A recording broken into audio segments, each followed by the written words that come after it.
This is NFL Chaos with Jeremy. I am the chaos. And this is Mock Draft 15.0. I already see that we have J. Cole in the chat, my son, who I adopted last night. We have Pure Adrenaline Fantasy Sports, who is John Post. We had a great show yesterday on his channel, Pure Adrenaline Fantasy Sports. And I see Joe Campione, who is always interested in who I pick and has a very strong opinion. And from Texas, in the chat is YouTube fan man, Eric Craig. And now, without further ado, I'll be back after this. I like Hutchinson the best, and I don't think Linderbaum is worth a top 10 pick. Thibodeau slipped, and I am going to grab Thibodeau. The Giants took Khalil Elam. Good for them. Kenyon Green is a guarantee in my mind. He would be such a dream pick right here. Evan Neal is still on the board. I'm not going to pick Linderbaum. That 44 pick could be tight end. That 44 pick could be a good linebacker, a good safety. We could drop back one pick and pick up a second rounder from New Orleans. We got options here.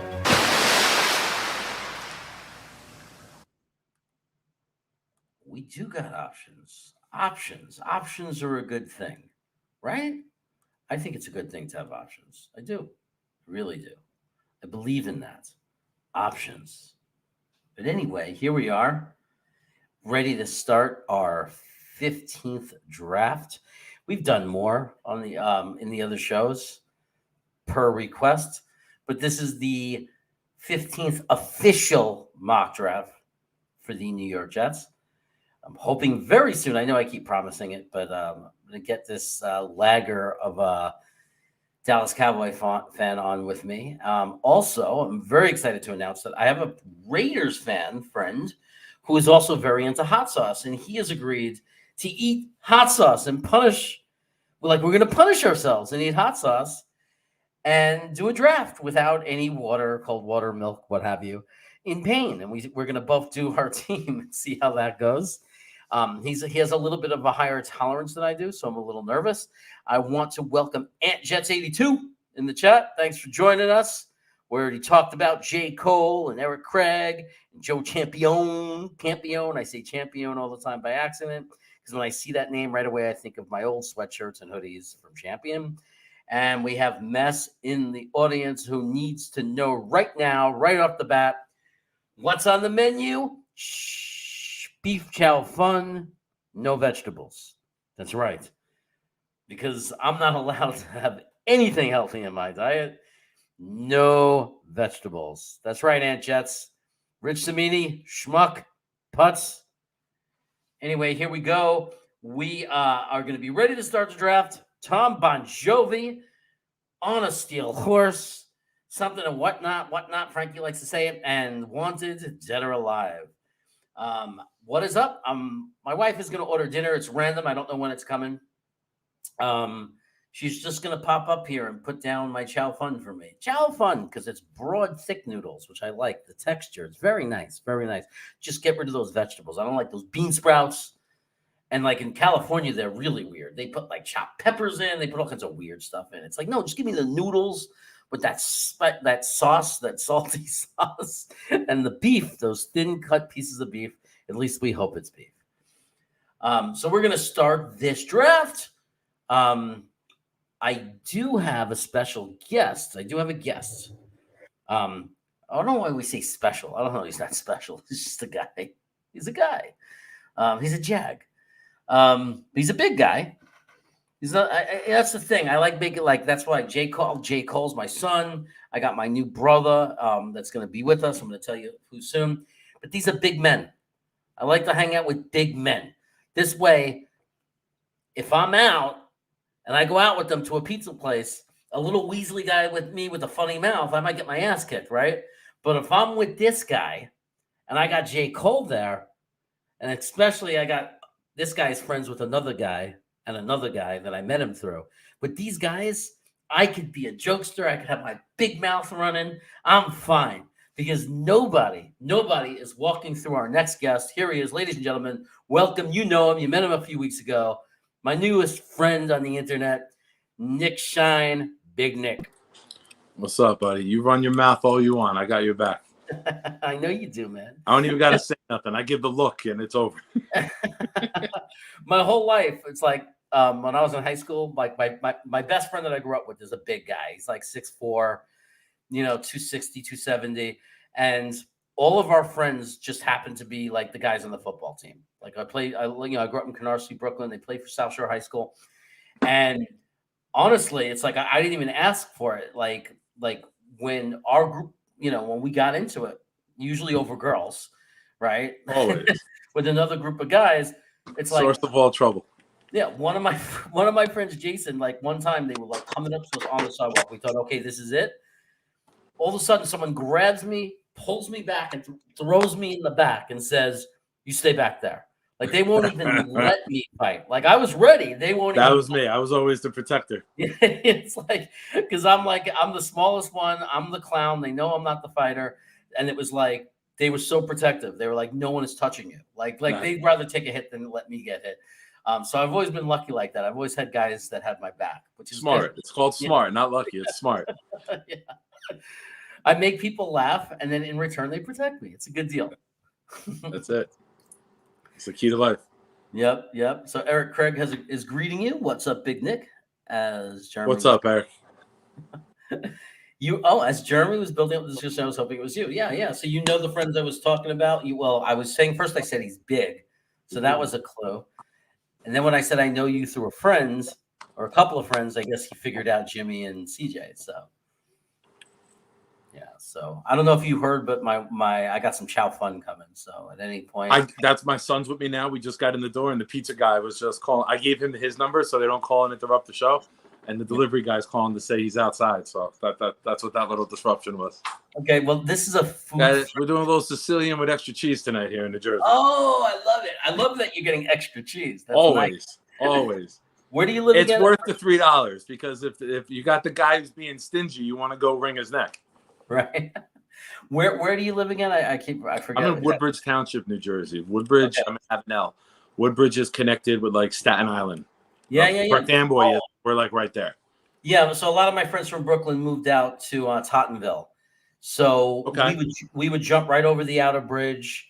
We'd go to there was a shopping center where I think there was a restaurant called Champions in the shopping center. Champs. It was at Menlo Park Mall in Edison. Yep, off of Route 1.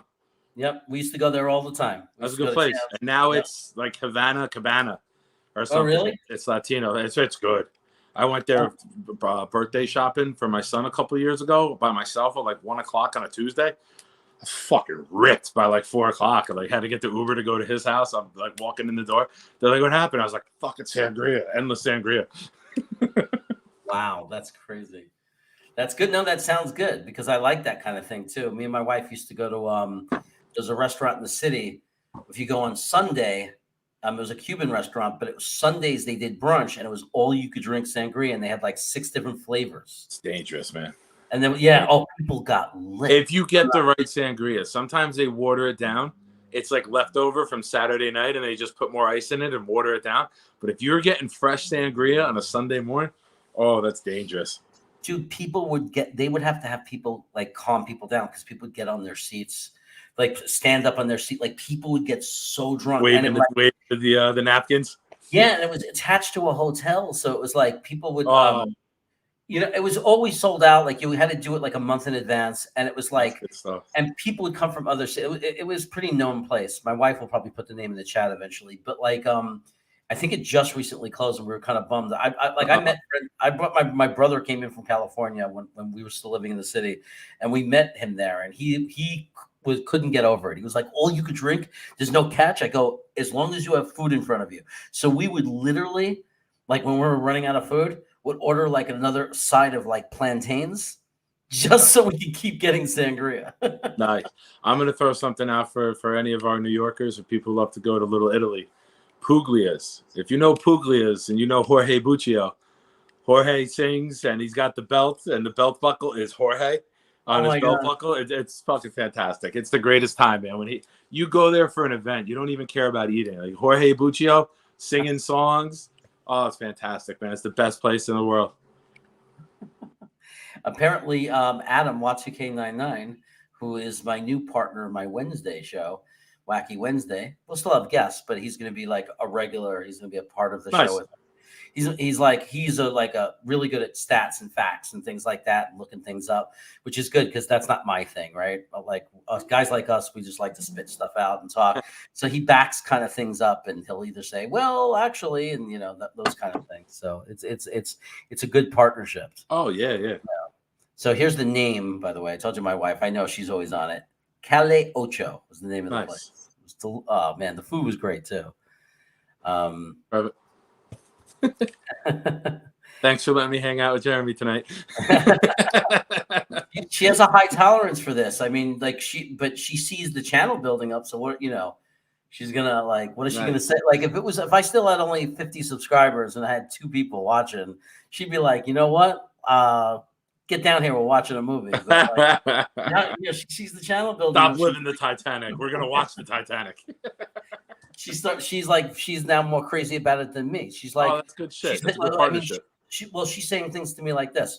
What do you mean you can't get 200,000 subscribers someday and make a lot of money? Why not? Like I'm like, okay. What we got to do? We got to start opening up kids' toys like that. That guy who makes that kid who makes $27 million a year through YouTube app. We got to open up kids' toys and comment on them halfway through the show, and then we'll have the kid subscribers coming in too. Oh my God! I don't know if you can monetize with kids though watching. I think if over half your subscribers are kids, you can't monetize. That kid is 9 years old. 2 years ago, he made $26 million, I think, on YouTube. Then there's my brother's wrong. Then my brother's giving me wrong information, so I got to figure it out. But anyway, you never know. I'm not doing it for that purpose, but I'm also not a lunatic. If somehow it just kept popping and growing, and there was money in that came in, you think I'm going to argue with that? Hey man, if you find something that you love, do it. And if eventually it brings money to the table, it's even more rewarding, right? We do it for free now. So yeah. 10. Hey, we got up to 17, 18 last week. I'm not happy with 10. We just got to give some of our friends time to join on. And because a lot of them forget to hit the notification bell. So it takes until they notice on their phone that I'm on. And they're like, "Oh, I'm sorry, I'm late. I didn't know, And it's funny because I've got like Gitmo Bob. I don't know if you remember him. Oh, you know Gitmo. Yep. So Gitmo is always saying that, and I'm like, dude, hit the notification button. And what are you talking about? I've been on every Friday night at around this time. I've been on every Wednesday night at the right time. But hopefully we'll see Gitmo tonight. He usually comes in. Oh, I'm sure he's a loyal viewer. I've seen him in here. I've seen him on with CJ. I've seen him in with Green Bean. Yep. And I haven't seen Rusty Spooner yet, so hopefully he'll pop in at some point. There's a bunch of guys. They just come in. And this is a new – he didn't know – I don't know how he didn't know, but Dark Soldier didn't know I had the channel for a long time. He found out kind of late. He's like, you have a channel, Jeremy? I'm like, man, we've been talking about it all the time. But when we're watching YouTube shows, we're living our lives too. So you don't always catch that. But I'm glad that he's subscribed. He's here. He's always got good questions. Yeah, welcome. He's always very challenging too, which is good. He challenges your ideas and everything. He has his own ideas. It's good stuff. I'm sure Gitmo will be mocking LaFleur. Yeah. So Gitmo, as you know, he's going to call LaFleur LaFraud until he says they figure out how to utilize MIMS. So I think that it might never happen. He might never stop calling him LaFraud. When you look at MIMS, these look like LaFrauds. Happy to have you, Dark Soldier. Happy to have you. So I think we've done enough greetings for now. Why did Y2K block me? I don't know, Jekyll. I have no idea why. What do you think about Barrios and Fatakasi more than likely hitting the market? Well, I think that if Barrios, and I don't know if you agree with this, Nick, so let's answer some questions about this. All right, do it. John Bon Jovi's back. I remember John Bon Jovi. Who's back? Tom Bon Jovi. Oh, okay, cool. My guy. Okay. He got the kid asleep probably. So you got your kids that they're a little older, but Tom's still dealing with a 1-year-old. So, or maybe a little older. I don't know. You can see in the picture. Enjoy it. Before you know it, Tom, they're 13. They're talking back and you don't know what to do. Well, 13, man. I'm in an elementary school and I got kids talking back to me already. What do we think about Berrios? Okay, so let's start with Berrios. I would like to re-sign Berrios, but no way at $9 million. If it's true that he's asking $9 million, absolutely no way. I agree. He's asking for number 3 wide receiver money, right? Which is what we paid Crowder, right? We paid Crowder 10 and 12 even as a slot. The Jets cannot go into this season with their top 3 receivers being Davis, Moore, Berrios. I love Berrios. I love what he did. He stepped up. He filled the void when we were missing 4 or 5 wide receivers. But the goal is to not have Berrios as your top 3. Maybe number 4. You want to give him $6 million? Give him incentives based off touchdowns, receptions, kickoff return, leading the league, makes the All-Pro again. Then, okay, your incentives will get you up near $9 million. I cannot give him $9 million because if we go and draft, say we take a receiver number 10, now you're giving a guy $7-8 million a year, and then you're giving him $9 million a year, and then you're giving Davis $15 million a year, and then Moore's making. You can't do it. You can't do it, and I think it's wise on the Jets.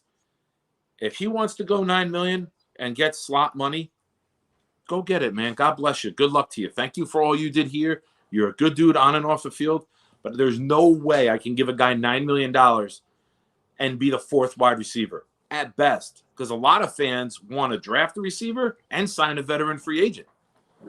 Yeah. So there's no way I could give a 4th or 5th guy that money. I thought he did a really good job, like a decent job. Like people, I liked him last year, like year before. People were putting him down, and I wasn't like in love with him to think he was a star, but I said, I don't know why people are putting him down. He's never done anything wrong to me. Like, I think he's kind of quick. He's okay. I like he's extra not, cheese. Oh, wow. That's what's up. Wow. Oh my God. Mamma mia. So and we made the tater tots at home. I love the kid look you have on your face. I love you're like me. You get so excited about good I was like, oh man, that's good cheese. But anyway, I thought he's good, but I thought a lot of the plays were the kind of plays. Like, I'm glad he did his job. I'm not complaining, and I'm not trying to like minimize it. But it wasn't like he was deep or running full routes and getting like you know what I mean. Like there were a lot of gadget plays, and he did them well. But like I think we could find that type of guy. There are guys you can find that are quick guys that if you design those kind of plays. Cordell Patterson's a free agent. You want to give Cordell Patterson $9 million? I'm all for it. Right. You want to give the guy who could be running back, slot, jet sweeps, want a jack of all trades? I'm all for giving Cordell Patterson $9 million a year. Yeah. Because he can be a running back. He can be a true receiver. He can be that X weapon, that X factor. Right. Absolutely. Right. Berrios did a nice job, but I think he's overshooting his worth. Yeah, I mean, and it was all because of the touchdown return on the kickoff return. That's what blew this whole thing up. Before that play, nobody was saying you have to resign him. Like, he was good, he was okay. And you got to remember, Davis, Moore, and Crowder were all out. Yeah. That's the only reason he got that burn as much as he did before he got injured, because he was the only fucking guy there. Yeah, it was Berrios, it was Cole. Black came in the last game. Mims couldn't even get on the goddamn field. Like it was like we were almost doing the wide receiver version of Kurt Warner. We were getting a guy who was bagging groceries and bringing him in. Yeah. Like, can you play? The last game we had Black there, and I'm like, who the fuck is this guy? And I consider myself pretty well versed in the Jets depth chart and their the practice squad. Mm-hmm. But even on like the Buffalo game, I'm like, hold up, I'm Googling who the fuck is this guy? Yeah. Yeah. That's Nick's favorite soup. Yeah, I had to put that up. J. Cole's obsessed with soup. I'm plain Jane, man, when it comes to soup. Like I like either like a chicken noodle or I like a chicken pot pie. If I'm out, I'll do a little French onion just because you see how much I love cheese. So you give me a little melted cheese on top, I'll suck that shit right up. Yeah, I said that. Pause. I know. Someone's getting very impatient. Yes, Mess, we're going to do a draft. I was just giving people time to get in. You know, these shows always go a couple hours. But Mess, you know why Mess is asking if we're going to do a draft? Because I think usually he's one of the guys that says, let's do another. So, yeah, we'll do a draft. We'll get to it. I just, I don't agree that Patterson will go for 3. I think he's going to get 7 to 9 actually, but not a long. I'd rather give him 9. Like if like, yeah, we're putting Barrios and Patterson up for now. Like if are we gonna? You want to talk a little free agency before we go to draft? Or do you want to get in the draft? It's your call. Well, you know what I think we could do? I think we could talk about. I think that to make this a little bit interesting, because free agency precedes the draft. Let's pick 2 positions where we get stud guys and feel good at. Okay, actually, let's pick 3 positions, but because some we need to double up, like linebacker, whatever. Let's let the chat help us pick 3 positions that 3 solid. Like maybe we pick up other guys, but 3 solid positions where we get 3 solid players through free agency, and take that mindset into this draft. Okay. So in other words, if that's we smart. sign up, that's what I like to do. Like a guy who I think I'm gonna throw this name out there. Fans who think that Joe Douglas is going to go out and sign the top guys on the market, you got to remember, they hired him because he's not McCagnon and he's not these other guys who went and gave record contracts to middle linebacker Mosley or running back Bell.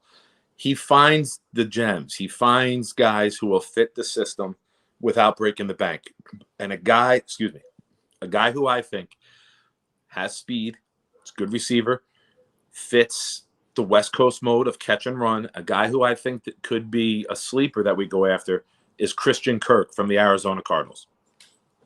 If there's a little chaos going on there and the quarterback thing is iffy, I could see Christian Kirk being a Jet.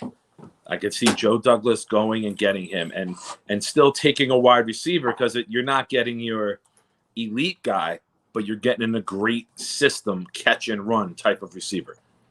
Okay. So let's say it looks like Y2K, and because Joe wants tight ends. Okay, so we got some overlap, which is nice. I see a lot of safety. So let's go with what Adam is saying. Let's say safety, tight end, and wide receiver. Let's say that I like Njoku. I don't think he's going to go give $12.5 million. There's rumors that Schultz is going to get tagged. Okay. They'll let Coleman and they'll trade Cooper, and they'll let Lawrence, the DN, go. And then they'll tag Schultz to keep Schultz. And I think Gesicki stays in Miami. I don't see either one of those guys hitting the open market. That's my opinion.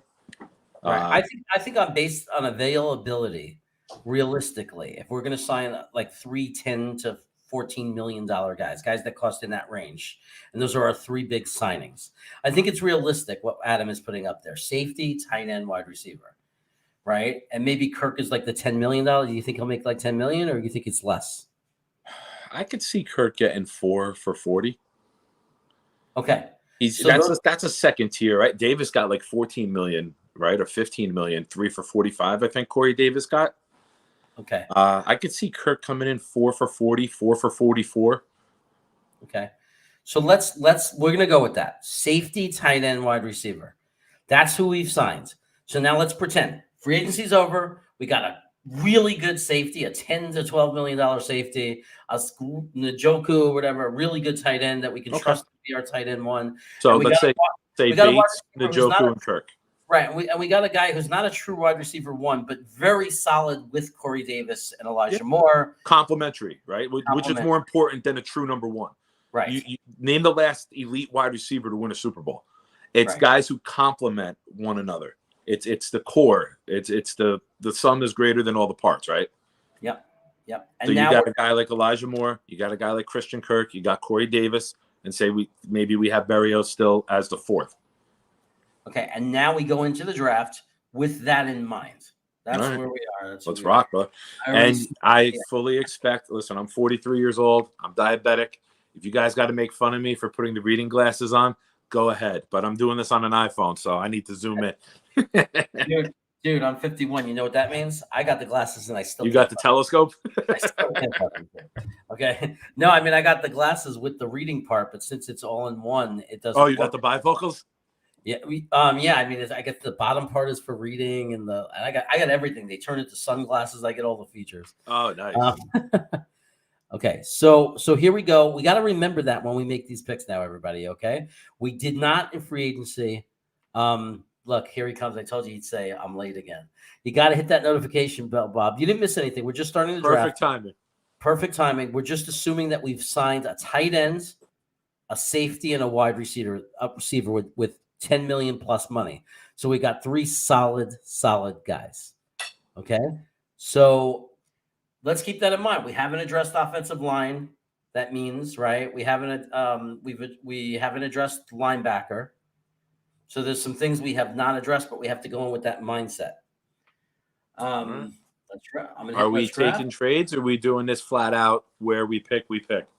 Oh, we could take trades. Our thing was that we were naming 3 positions. That was our theme. Okay. So we're good. Okay. We could definitely take trades. And already there's a trade. Let's look who's on the board. Let's look who slipped before we even think or consider any trades, right? So the first thing that I noticed is that Aiden Hutchinson is still on the board. I'm not trading this. There's no way in hell I'm trading it if Hutch is there.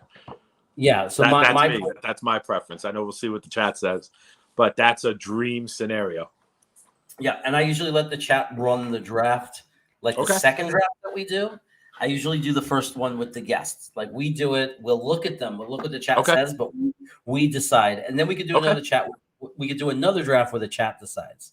So I think that we both agree if Hutchinson, I'm basically my philosophy is if Hutchinson and Thibodeau are there, if one of them is there, we take the defensive end. We take the edge. I'm all for Hutch. I'm sprinting to. I'm not even answering phones if I'm Joe Douglas at this point. Right. Yeah, and you're my guest. There's no way I'm going to turn you down. But I also love Hutch. I see him as a potential Watt brother kind of guy. Yeah. So I like it. I like it. And he plays the run. So you're getting Lawson and Hutch, 2 physical guys. They're not smaller, speedy guys. They're physical guys. So they're good run ends too. They can contain the run. Yeah. And what is I'm saying? Didn't know you were having the voice on again. Oh, you like Nick's voice? Oh yeah. Hey man, what's up, Gitmo? How you doing, buddy? Yeah, this was a little bit of a surprise. Nick reached out to me. I'm glad you did. He said, "You can have a guest tonight," and like as soon as he asked, I thought, I hope he's asking me if he'll be, and telling me he wants to be on the show because I would love to have him. Yeah, man, I appreciate it. Thank you for having me on. Yeah, and just so you know, I always give and Gitmo. Let's be real. I'm also the face. I'm not just a voice. Okay, don't put me in one category. He's a beautiful man. So, and just so you know, so you're not shocked by it, every show I do, I always send Green Bean the link. Like he has an open invitation to jump in anytime. He's kind of like my mentor, kind of guy. He's like the Godfather. Like if Green Bean absolutely. If Green Bean wants in, he comes in. Oh, that's awesome. Yeah. So I don't like this first trade because I don't like even though they're offering us a seconds. I can't even read that. It's so small. I need you to. Okay, so I'll tell you what it's saying. They're saying they want our 10th and our 163rd Houston, and they want to give us their 37th. We'd have to trade the 10 all the way down to 37. They want to give us their 68th, which is a second round, late second round, right? Or third. No, that would be early third. Early third, and 80, which is another third. And next year's second and third. I don't like it because I think we need to grab an elite. Too far of a fall. You're not getting a premium player with any of that comeback. Yep. Granted, you can use that to package and move up, but no, you got 5 and 7. Oh no, they were past that already. Yeah, that's a big no for me. And the Giants offer right away is better. Okay, I'm not saying we're going to take it. I'm saying it's right away. I think a better offer. Okay, what is it? Their offer. It's still not good enough. They're offering the 36th. The 67th, which is the extreme early third round. Third, yeah. Pick 81. Same Another kind of third. Pick 111. Fourth. Next year's second. And they're not asking for our 167 second. They're only asking for a 10. But again, we're trading really far down. We miss out on another premium player. Yeah. I don't see how we can do it. I'm not doing this. If you want to go, what's the first pick? 30, 37? Yeah. Either way, you want to go 37 and you want to go next year's 1? Right. I would debate it. But with where we are right now as an organization and the fact that we need blue chip players and we need blue chip talent, I can't do it. Yeah, these are horrible offers. They're horrible to me. Like it's like no, if you want to go from 36 to 10 in the draft, you have to give a first rounder. Yeah, at least. Because last year the Bears went from 19 to 10 or 19 to 11 with the Giants, and they gave up this year's one, which ended up being number 7 overall. Right. To consider, so you're going to make a jump for 9 spots. You're giving a 1. You're making a jump for 27 spots. You're giving me a 1, 2 twos. Yeah. Yeah. No, fuck that. I would say they would like you know what would make me think about it if they were offering their 36, 67, 81, and next year's first. Like if they were doing that, I would think about it. I still don't feel comfortable because I think we need to add premium talent right now. Can we? All right, let's add one thing to this. Yeah. Let's read off the picks from 5 through 9, and who do we have available? Who was taken there? Okay, so George Kalafkas was taken 5th, which is a joke. Kyle Hamilton 6th, Kenyon Green 7th, Chris Olave 8th. Matt Corral, the quarterback, 9th. Dude. Still on the board is a guy I have no. Icky's there? Oh yeah, of course. Icky's still there because he's ranked way too low on this thing. But and I think in our free agency, we did not take a guard. We did not address offensive line, but let me tell you who's available just so you hear it because there's other options. But I will say this: in real life. Like in this, no, I'm not going to play this mock knowing the bullshit rankings they have. Like in real life, we know if Icky is available at 10, that's a miracle, right? Yes. I mean, he's a fucking beast. He plays guard or tackle. Yep. I mean, okay, so, but just to let you know who's available. Andrew Booth Jr., I have no interest in. Derek Stingley, Charles Cross, the tackle, but I don't think he plays guard, so he doesn't have that versatility. No. Sauce Gardner, Jameson Williams, who has a torn ACL, Tyler Lindenbaum, who some people want, DeMarvin Leal, the defensive tackle, Jordan Davis, David Ajabo, Devin Lloyd, and there's Icky. So I am 100% with you. We did not address offensive line. I love Lloyd. You've seen on Twitter the mocks that I do. I'm taking Lloyd at 10, but I'm taking Lloyd at 10 because Icky's not there, or we got Icky at 4. Right. But we got Hutchinson. If we can get Hutchinson and Icky, 2 guys we would both love at 4, and we can get one of them at 10, I think that's a no-brainer here. Yeah, because I'm already the drafts don't wow, the trades don't wow me where we could move back a little bit. It's not like we're moving back to 15 or 16 like Philly's jumping up, and we could still come out with Lloyd or Dean or Linderbaum. And lose out on Icky, but we still get a premium blue chip player. We're falling into the second round where it's not worth it with these offers. So I think the offers we straight up reject. Right. And then we decide, is it Icky or is there anyone else you want to throw into the conversation here? I throw Lloyd in, but I got Icky above Lloyd. Okay, so here's my feeling. I say because we addressed wide receiver, because safety and tight end, because we had addressed those 3. There's a lot of good linebackers in the second round. We even have a linebacker we'll talk about that Rusty loves that he turns us on to that might even make it to the 3rd, 4th round. His name is Leo Chanel, and he's a freaking machine. To me, if he was available at 10, Icky is a must pick. He is like another AVT at the worst, if not better. Yeah. What's the chat saying? Because I can't see the chat. Is the chat? They're saying a lot of good guards, one of them, so that's their argument. But what I like about Icky, what you're not seeing is, there's a lot of good guards, but Icky has the flexibility to move out to tackle. So if Becton really does flop, Icky can move out to tackle. Also, George Fent, if he's got 1 year left, we don't know what's going to happen with him. We don't know how many years he's got. He's not super young.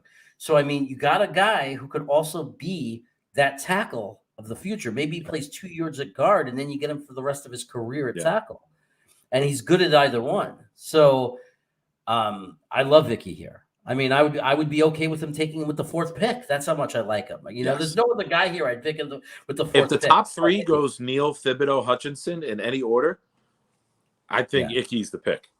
Yeah. But if one of those 3 fall, that's the only reason I don't see us taking Icky at 4, is if Hamilton goes or something crazy and a trade up happens for a quarterback, and one of those 3 fall to us.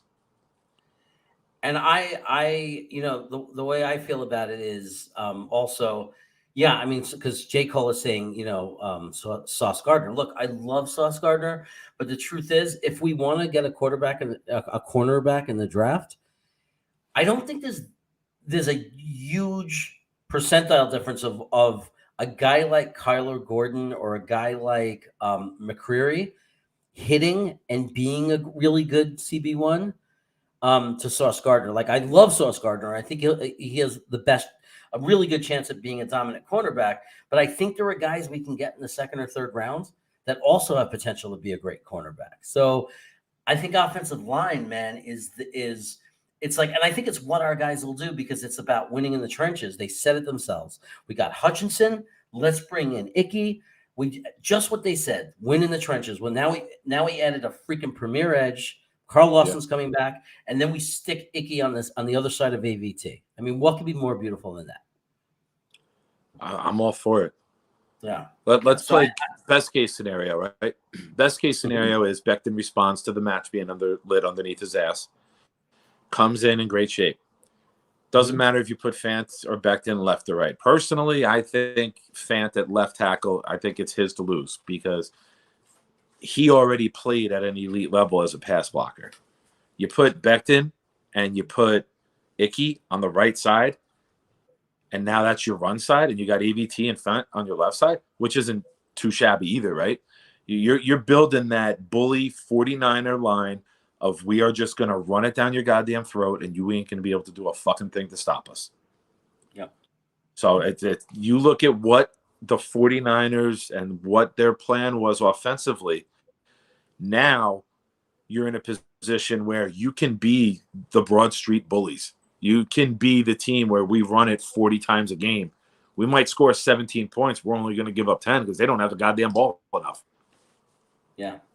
Yeah. Imagine Becton comes back and gets back to his rookie year form, right? And plays 15 of the 17 games. And it's not impossible. Like, imagine that happens, right? And it's not impossible to imagine that. We have some worry and we have some concerns, but just as easily, he might get the message, wake his ass up, show up to camp in shape, work his ass off, whether he plays right tackle or left tackle and Fant plays left or right. I couldn't give a shit. Yeah. But if I could sit there and say that we have George Fant, AVT, Becton, Icky, and McGovern still at center for another year. I'm not thrilled with him, but if we have him for another year at center, if that's our worst case scenario and that's our weak link, I could live with that, dude. I could live with that. And they're already talking about extending Fant. There's talks about that happening. I'm sure it'll be after free agency, but maybe before. If you're the Jets and you're willing to put Fant at left tackle, I would negotiate now before he wins the job, because if he wins the left tackle job, that cost goes up, right? Yeah, no, absolutely. You want to negotiate now with not telling, like, as a team at the bargaining chip, you should have never said anything about this. You should have just said, hey, we love you. We're going to put you right tackle. We'd love to negotiate and be like, we're going to put you left tackle now. We got your right tackle. You're right. You're right. You like a little Dr. Evil move on. Unless they wanted to let him know, hey, you're going to have an opportunity to play left tackle, because maybe he would have said, I'm not taking an extension with you because I don't want to play right tackle the rest of my, so there's the other. I'm being tongue in cheek with it, but trying to pull one over, but it's a win-win for us, right? Either we get Fant at left tackle or we get Fant at right tackle and Becton comes back and lights shit on fire. Yeah. So if that happens, we're in freaking amazing shape. Absolutely. Be a top 10 offensive line. That Becton gets it right here. We know he's got all the physical traits to do it. He's got to set up here that I want to dominate. I want to be the best. And he's got to he's got to care about his craft enough. I think we talked about it the first night with CJ when we met. We went into a little depth on Becton. Yeah. But Later on, you get a blocking tight end like Rucker, yeah, or like someone like that, like whoever it is we end up getting. yeah. And that, I mean, you're talking about possibly top 10 offensive line, like as far as running. And Njoku's not a bad blocker because he's blocked for Nick Chubb, right? Like Chubb is a really good run. So Njoku, if I'm saying it right, if I'm saying it wrong, forgive me. But Njoku is a decent blocker. He's been in a run-first offensive scheme. So I think that's why that's the name that I throw out there, because he's not expecting to get 100-something balls like Kelsey is. He knows I'm going to have to block and get some red zone opportunities and third down opportunities. So that's why I think that's a guy that fits our mold. That's an interesting comment from Dark Soldier. I don't want to trade Becton. I just want Becton to want it as much as the fans want him to be great. You can't want a guy to be great that doesn't want it for himself. Yeah, I'm not throwing. He wants it. I'm not throwing Becton into where Denzel Mims' pile is right now. There's a big difference. I think that just like Becton is just in a position where we're going to find out. There's a question mark, and we're going to find out. Does he want it or does he not want it? It would suck for us if he doesn't want it, because that was a part of the puzzle we thought we had solved. So we really have to hope that Becton comes in the best shape of his life, comes into camp the best he's ever come in, and works his ass off. And again, I don't give a shit if it's right or left tackle, just that he comes in good shape, works his ass off, and he's going to be very solid and very good. Not even camp. I need to know before the draft if I'm the Jets. Yeah. We got to know before the draft. Did you take this offseason seriously or not? Because it's going to affect what we do, right? Yeah. Are we going to have to move him? If he doesn't take it seriously, you got to remember, coaching staffs are loyal to players who play well for them. Fant checks that box. Becton did not check that box this year. This coaching staff has no loyalty to Becton. Becton's got to prove, I want to be great. I want to be a part of this. Or the staff is going to go to Salah and say, or to JD and say, he doesn't fit our mold. Doesn't have the killer instinct. He doesn't have the desire to be great. It's still all to be determined. I'm just throwing out scenarios out there for conversation purposes here. But there's a lot to be determined in the next 2.5 months before we're on the clock. Yep. Now, Gitmo is asking an interesting question. He goes, do you think the Jets are gun-shy about Neal after their experience with Becton? I have to say no, because I think Neal is a different beast than Becton. But I think Neal is much, much higher regarded in every area than Becton was. There were people who wanted to take the other guy who went to Tampa. Becton was the 11th pick. He wasn't even the obvious pick at that point. He could have slipped into the 20s even. It wasn't anything like Evan Neal, who is like the clear tackle of the draft, except, Icky is the only one challenging him for that because of the versatility. But I just don't think they're similar enough for me to think about Becton or be worried about Neal as a Becton. I think it's two totally different players. Also, I have more faith in this coaching staff than obviously with the Gates thing, than to give the scouting department, which they did last year, the requirements and skills and the traits that they need for each and every position in their system.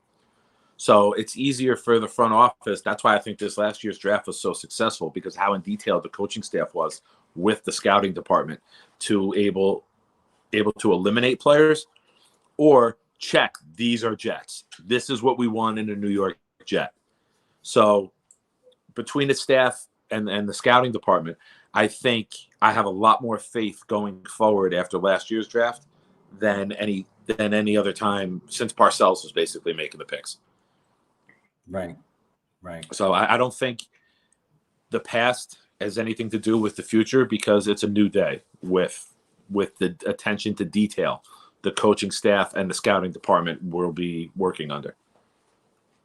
Yeah, and I want Rusty Spooner to know I love Nakobe Dean also. I love Lloyd and Dean. I love them. I'm just trying to be realistic of what JD would do. I think that You can get a Leo Chanel. You can get a Muma, whatever his name is. You can get a Christian Harris. Like there are guys we can Brandon get Smith later. from Penn State. Right. Don't get me wrong. I love Lloyd at 10 if we get Icky at 4. Right. But Icky being available here goes ahead of Lloyd. No brainer for me. Yeah. So even though it's not the most popular pick with everyone, I know a lot of people love it. I know Frankie from Flatbush would be jumping up and down with this. We're gonna jump and grab Icky right there. Okay, so now again we've addressed safety, at least one of them. We've addressed wide receiver, tight end, and now we've addressed edge and offensive line. So in all those positions, we're looking to double up now. We have not addressed cornerback or linebacker. Those are two positions we have not addressed. I personally think, even though I was happy with the way Eccles played and I think he can get better and potentially could be a good guy, I don't think that we should be thinking that means we don't need to pick a cornerback. Okay. I think it's a very important position. If there's an opportunity to grab a cornerback, or if Joe Douglas was to draft a cornerback like a Roger Mccreery, I'd be really excited. Kyler Gordon, those guys would be exciting. Yeah. Let's go over the board. Who are the top corners there? Who are the top linebackers? Let's see if any receivers fell. Maybe we get lucky. Okay. Burks fell. Yeah. Okay. One thing I want to point out, and I doubt we're going to double dip, but it would be interesting. First of all, we got a trade offer that's just total bullshit. The Rams have no draft picks. What are they trading? We will trade you a Super Bowl ring for. They do this every draft. They are offering us for our 35th and our 6th. They want to give us. So this is how far we're dropping back. They're 104. They're 142. Next year, 2nd, 3rd, and 4th. I don't see it. I don't see how you'd have to offer me a 1st. Next year. I don't think we have a 6. Don't we have 2 5ths? I don't think we have the 6th or a 7th, do we? Well, they're asking for our 2023 6th. Oh, okay. All right. And they'll give us the 2nd. They're a 23, 2nd, 3rd, and 4th. 2nd, 3rd, and 4th. And how far back are we going here now? What's the first 104, pick? 104. Goodbye. Thank you. Anyway, reject. Simple. Okay, so now let's look at what we got. So here's the biggest name that slipped to me. I know we got Hutch already, but Jermaine Johnson is on the board. And I'm just saying. Shit. Oh, shit. It's really hard. It's really hard not to take Jermaine Johnson. He's a guy they could take at 10 and I wouldn't be mad. Yeah. You know what I mean? I wouldn't be furious. I like him better than George Kalafkas. Honestly, I do. I like him better than George Kalafkas because he has the bends. Like he can, he has that bend. He has that, whereas George, Kalafkas just seems like power to me, but doesn't have like the finesse. Like he doesn't have the bend and the technique that this guy has. Yeah. So I don't know. I mean, yeah. So we're behind. Gitmo would have drafted Wirfs, but Wirfs is a right tackle, and Becton is a potential left tackle. So if Becton works out, we'll be okay. Yeah, I mean, Eric Craig is saying we roll 8 deep. We've learned and we've seen how fast we can lose an edge for the year. So if you had Jermaine Johnson.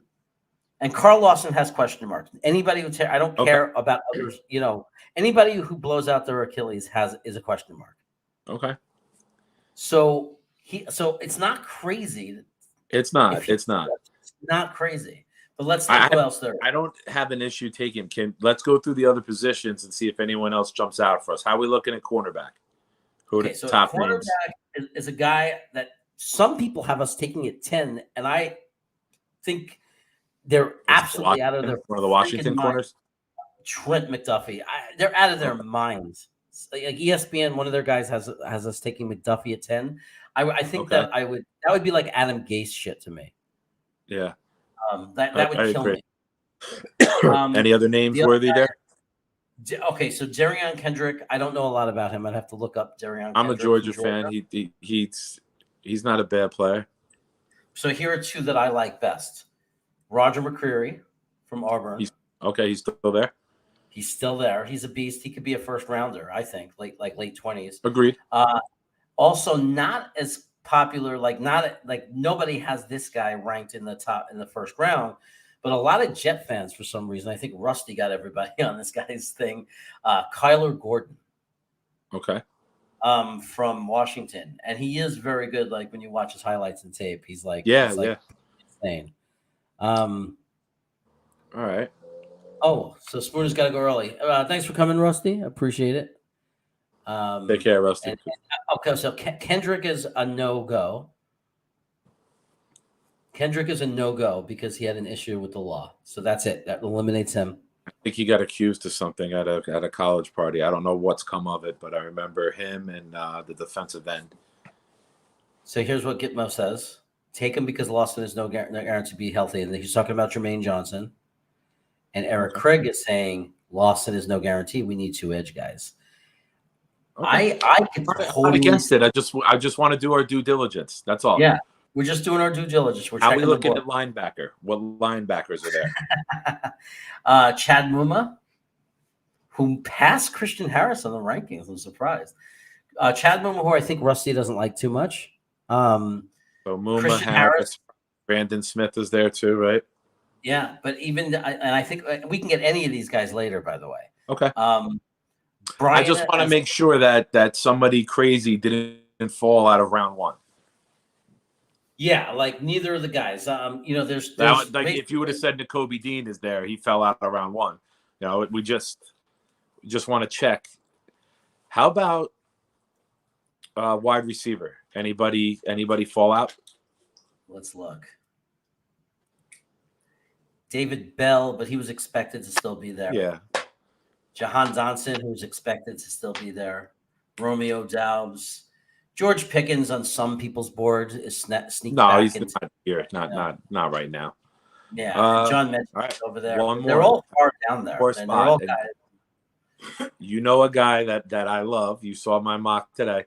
Let's check interior D-line. Okay. And Carry-on Winfrey's got to be there, right? You and me are on the same page. He's there. He's there. All right. So now, this is the benefit. This is the benefit of picking at 35 and 38. We've heard our head coach after the Cincinnati game was the first time he said it. We go as our D-line goes, right? So they are going to load up on D-line. You saw it in the playoff games with the 49ers. Within the first 5 minutes of the Dallas game, they had already rotated 9 D linemen out there, and Dallas couldn't do shit. Mm-hmm. I am all for taking Jermaine Johnson right now, and then at 38, going Winfrey, and having a fucking elite D line full of guys who can get after the quarterback, get in the backfield, and create havoc.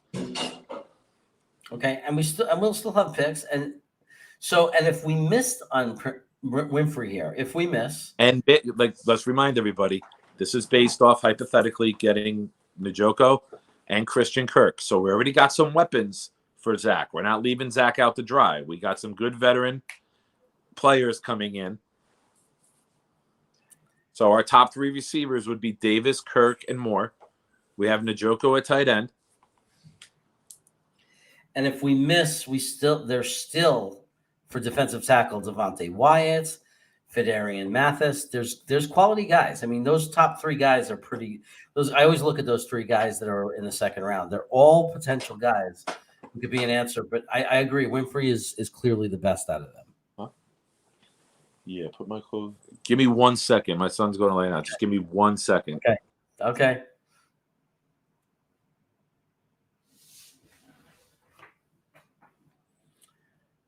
So here's what we're going to do, guys. While Big Nick is dealing with his son, we are going to... Okay. I'm back. So you're saying McBride. I think there's a better chance McBride is still going to be there, Dark Soldier, than Johnson. I think Johnson is gone if we don't take him right here. Whereas McBride might still be there. Like we can consider McBride, but remember, we already agreed that we signed the tight ends, who's pretty damn good. So we might be able to like take a Ferguson or a Rucker Yeah. or a Kolar. It's a deep draft. There's a lot of tight ends. Cade Otton is really good. Rusty had me look at his tape. He looks good. There's guys. Yeah. There's guys. But we're gonna take Jermaine Johnson. Let's I'm that's with it. exciting. We got I'm two with it. guys who might be premier edges with Lawson. It could be absolutely off the charts. And you're Huff, JFM.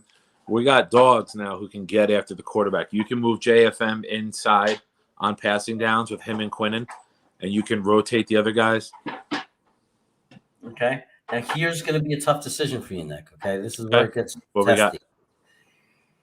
Denver is offering us to trade down to 40, 38 to 40. We trade down 2 spots, but keep in mind, Perion Winfrey is now the top guy on the board.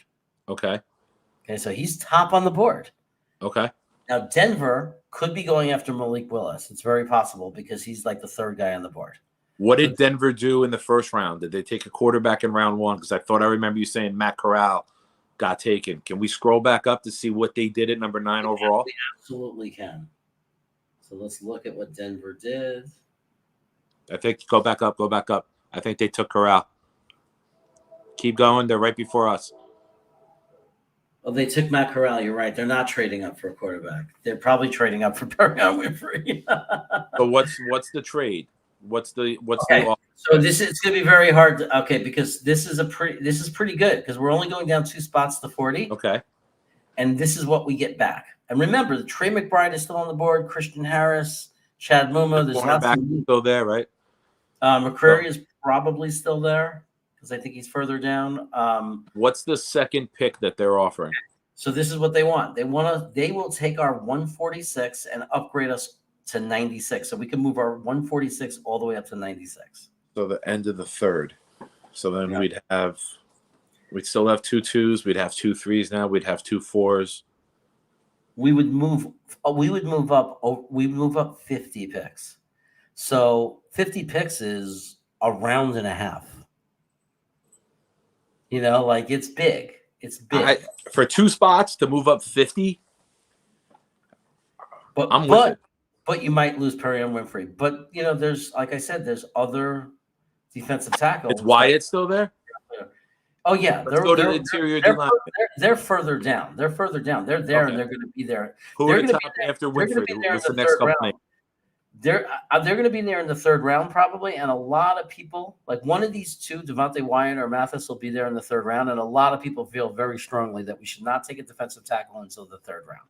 But we don't know that we're going to lose it if we make the trade with Denver. There's another trade too, so we have to look. Okay. Because if we're going to trade 2 spots, and I'm liking that. Winfrey, 2 spots, we don't fall far. If Winfrey's our guy, we could take the chance. We still get him. Yep. But before everybody's saying trade with Denver, I get it. But we haven't even looked at the next trade, so let's look. All right, let's see. Behind door number 2 is Indianapolis wants us to go all the way back to 47, so that's 9 spots. Okay, so we're definitely losing. They'll take our 163, 163, and turn it into an 82. So then we're moving up 47 and 82. 80 spots. So we're getting a mid-3rd rounder. We're getting a mid-3rd rounder. Second round. Their second round, the end of the 2nd round pick. That's a tough one too. Which is better value because we would move up 80 spots with that 163. Now you're looking at, and that's our 163 that's moving up to 82, whereas the first one is 146 moving up to 96. So that 82 is better, a lot better. The problem is we're moving all the way down to 47. Here's my thought process right here. We take the Denver trade. Mm-hmm. And then with all the assets we have with the 2 3s, 2 4s, 2 5s, if somebody maybe like McBride slides and we want to jump up, we have the assets to do it. Okay. So what I would do, and everybody is saying take the Denver trade. All right, cool. I'm with it. Let's take the Denver trade and then cross the fingers and then roll the dice, see what happens. Okay. J. Cole is pissed because we didn't take Dotson, the wide receiver. But remember, we signed a wide receiver. We got Kirk. All right. Accept it. And then we got it. You got to look at the board real quick and read the two names that go off. Winfrey stayed on. Okay. Good job. Sam Williams, the edge, went. We couldn't give a shit. We already took 2. Okay, we got 2. We're good there. David Bell, the wide receiver, went. Okay. Which is fine. All right. There's more trade offers now. Now we're at 40. Okay. Pittsburgh is saying, come down to 52 and we'll give you our 3rd next year. And I'm telling Pittsburgh right now to go fuck themselves. No. we rolled the dice once. It's got to blow us away to give this one away now. And a 3rd next year is basically as a 4th round value this year in points and point value. Yeah. Okay. Houston saying, come down to 68 and we'll give you our 2nd round pick next year. Whoa. Their second round pick. And we're what? We're 40 right now? 40. They're saying come down 28 spots. It's almost down a full 28 round. spots. Almost a full round. Which could be the top 5 in the 2nd round next year. Yes, exactly. It might be the 33rd pick or the 33rd pick. Yeah, 30, you're probably looking top 5, right? Yeah, 34, Can't 35, 36. Oh, man. Yeah. All right. Real life, I think Joe makes this trade. I think he does too in real life. Real life, I think Joe makes this trade. But for interest and fun and building our team tonight, I'm going to say no to it.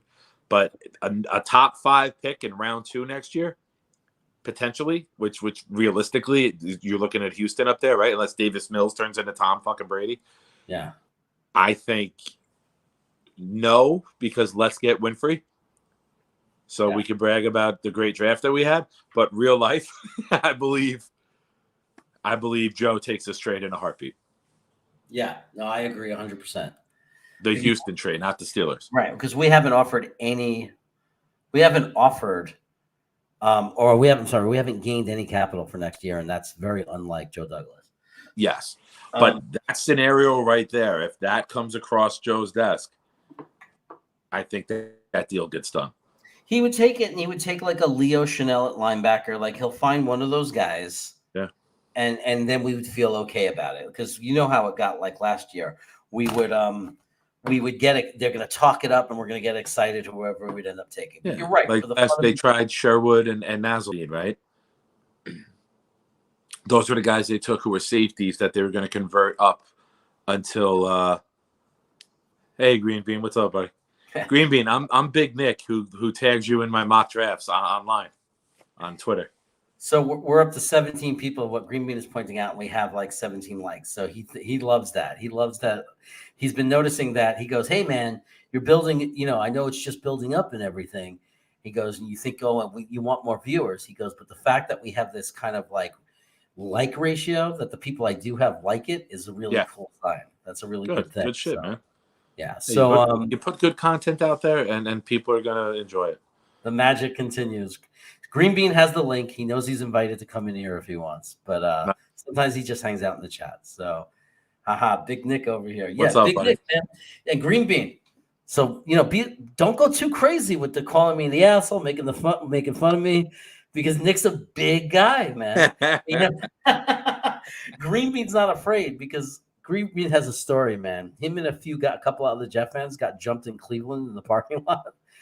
And it was like all these guys. He said it felt like they were fighting the entire stadium. Holy shit! And but they were holding their own.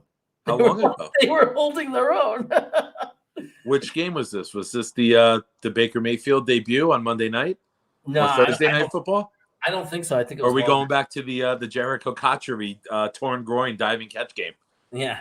Oh, here he goes. He's saying, and we won. And I forgot. Was it the walk-off? Was it the walk-off in 2010 to Santonio Holmes? Oh, maybe. It might have been. But he was basically, he'll tell us, but he was basically said there was just endless. Like, there was a bunch of guys. They were trying to walk away from them. They didn't want the trouble. They didn't want to, I don't need to get arrested. They didn't want the crap. The guys followed him anyway. And then, of course, other people, they see you fighting Jet fans, so they're going to jump in. But I'm guessing that when they started to win and hurt some people, that maybe a lot of people that would have jumped in stopped and said, "Oh, maybe we shouldn't." Nice. Green Bean, the green fighting machine. I love it. Guess what? My wife is here with the chow fun that I talked about. I need a drink, baby. Can you get me some water with fizz in it? Oh, I thought you had I don't say seltzer anymore. I say water with fizz in it because that's what Green Bean says. He goes, "Can you put some fizz in it?" So Nice. hold on. Let's see if he's talking about which game. Okay. Oh, Thomas Cahill wants. We'll do a review of where we are. Okay, Thomas. We beat the shit out of them. I got arrested. It was 1999, same day that VT tore his Achilles. The day Cleveland came back to the NFL. Wow, the day Cleveland came back to the NFL. And he put them right back to hell. He sent them right back to hell.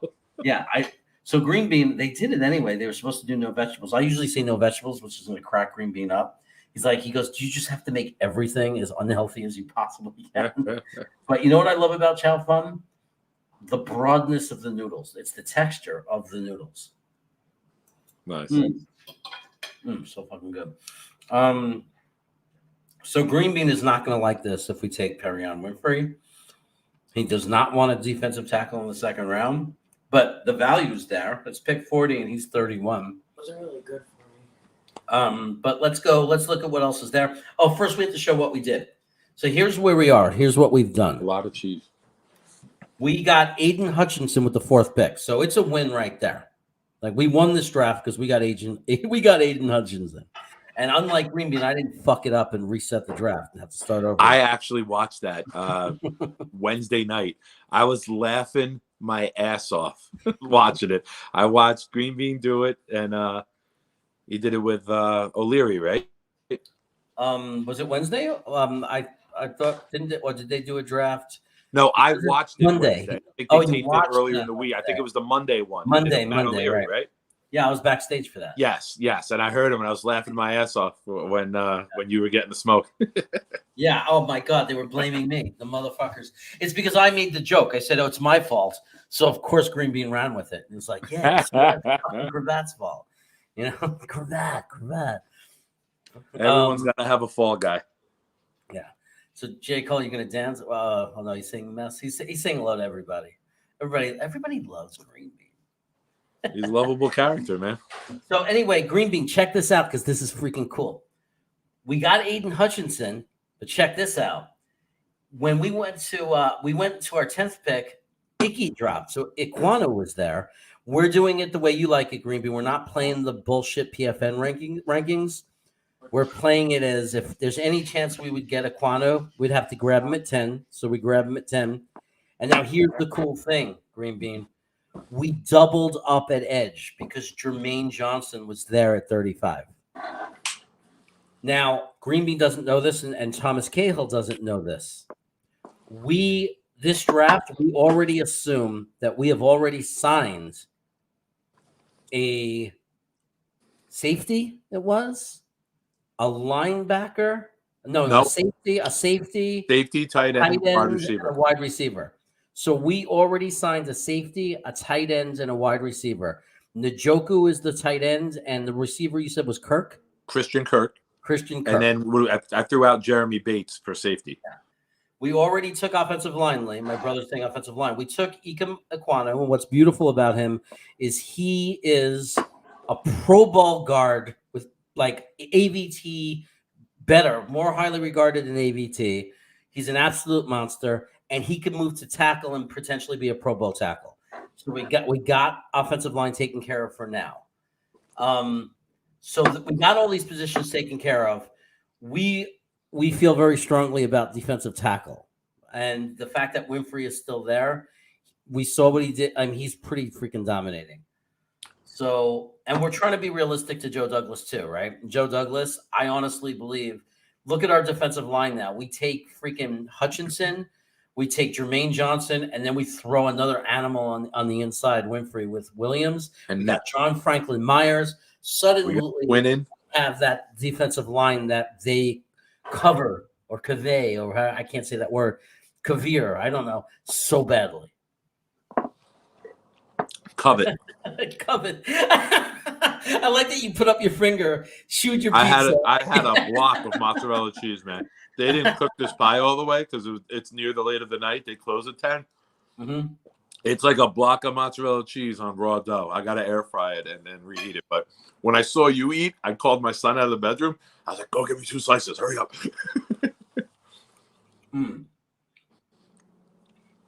Right here with Winfrey there. We got our line, right? We're going to need a linebacker. Our offensive line is finished. Next, McGovern can play center. And I think he'll play center at an even higher level now that he doesn't have Mr. Van Rotten next to him. Okay. So you're going either Becton and Fant are your tackles, AVT and Icky are your guards. You got McGovern in the middle. You got Njoku at tight end, who's come from Cleveland and has been in a run-first blocking scheme. And Nick Chubb breaks a lot of runs. So you know he can block. We got Corey Davis, Christian Kirk, Elijah Moore at receivers. D-line, we got Lawson, we got Huff, we got Franklin Myers, we got Quinnen, we got Hutchinson, we got Jermaine Johnson, and now you add Winfrey. This is also based off the fact that we lose Fatu Kasi. So we need another interior D-lineman. If you're good with it, I'm good with Winfrey right here. I'm good with it, man. We're going to take him. You're my guest. People must like you because we're up to 21 people in the chat. I don't know if we're holding our 100%. It's just because the food. We're showing the food. That's what. If you haven't hit the like button, help us out. Hit the like button. I usually don't even have to ask. It's been pretty strong. But while we have a lot of people in here, if you haven't, help me out. Hook me up. Give me a like. We got some trade offers. We're going to talk about who's on the board. And I see some really good cornerbacks on the board. There's a cornerback that I love still on the board. We'll get to that. So now we're at our third rounder, right? The fifth. Yeah, we're at 69. We're at 69. J. Cole's favorite pick. Okay, so he's 19 years old, so you can understand that 69 is his favorite. 43. Pick. It's my favorite pick too. This guy's going to be a Hall of Famer for us. I don't even know who it is. He's just going to be a Hall of Famer because when he was picked. Yeah. So hey, J. Cole. You know what? If you found a girl, get her to fall in love with you, marry her, and I told you I'll be at the wedding. So we got Jeremy. I think we. Oh, wait a second. We already saw that. No, we didn't grab McBride. Sorry, but we have Njoku. We have a tight end. It's not like in this assumption we have a tight end. I had to, man. I'm sorry. I've been on the go all day. I think that's going to be a new thing. I'm going to demand that my guests eat, so I'm not the only one eating. So that could be. Y2K, he might end up having to, he might end up having to eat on Wednesdays. You could just do potato chips. Anyway, let's look at the worst thing to eat on a podcast, right? Or Doritos, Pringles. So let's look at the scenario before the trade offers. Let's look who's on the board. So on the board, on the top of the board, Malik Willis, who we have no interest in, right? Eric Craig thinks it's a great idea that I have all guests eat. That's awesome. It's like Dinner with Jeremy. I should I don't want to change the names of the show. Maybe we'll do another show called Dinner with Jeremy. Maybe Wacky Wednesday Dinner with Jeremy. Wacky Wednesday Dinner with Jeremy. Malik Willis is at 36. He slips. He's still on the board. How's tight end looking? But we have no interest. So here we go. Tight end and corner are the two positions I'm interested in. Yeah, unless somebody really elite fell. Well, there's somebody up there, and understand we have not taken a linebacker yet. Okay. So there's two positions we have not addressed at all. I got to put this up because that's funny. Linebacker and corner. We have not addressed. Hey, he's not wrong, right? He's not wrong. Yeah. We have not addressed linebacker or corner, and there is Roger Mccreery. Really? On the board, and if he's at 69, that is unbelievable value. Roger Mccreery is on some people's draft board is like mid-second round or like second roundish kind of guy. I just want to say because my brother will go offensive line all day. Let's see this Smith, the offensive guard, is on the board, but there's no spot for him on the team unless you had to put Icky at tackle because Becton is gone. Yeah. you don't need another guard. There's just no place for Agreed. him, and he's too good. Like he's a guy that might be a year one starter. Kyler Gordon, the cornerback Kyler Gordon is still on the board. So there's two very, very good cornerbacks on the board. Also, Jake Ferguson is still on the board, the tight end. Also, Brandon Smith, the linebacker from Penn State. Linebacker He's a University, missile. Penn State. He's There a are- missile. Yeah, there's a million players. And here are two guys who are no longer of interest to us. Kobe Bryant from Cincinnati, cornerback, had a shitty senior ball. Me and Greenbean both said no way. Okay. And I'm with that. Daniel Fallell, the 400-pounder that can move that everybody, for some reason, loved. Yeah, even had though, senior ball too. He had a bit. horrible senior ball. And it's amazing that people wanted him because they were worried about Becton's weight. Now you're not going to worry about this guy's weight. But here's another guy that's on the board that we all love, and that's Alec Lindstrom, who's the second best center. So there's a lot. This is a very hard pick because we don't pick again. It's not that bad because we made a trade. We don't pick again until 96. So that is going to be like 25 guys that are gone. So a lot of these names are going to be gone. So this is a big, big pick. All right. Let's throw out this scenario. Very big pick. Here's what I'm thinking for having fun, right? Mm-hmm. Let's see if we have two guys that we like, right? Who was I like Brandon Smith. I've watched this film. I think he would be a great blitzer with his speed. He's a guy who can run, he can cover. Is there a guy that you really like here? Because before we make this pick, maybe we can take some of the assets we've acquired and trade up from 96 and see how far we can move up into the third to maybe get both guys. Okay, well, let's look how many assets we have because we didn't get that many. We have 69, 96. Like, so we could take 110 and 96 and try to move up. Yeah. We'd have to do that right now. When we get to 96, it's too late. Agreed. So we can either find a spot we want to offer, or as soon as we make this pick, you got to pause the draft right away. Okay.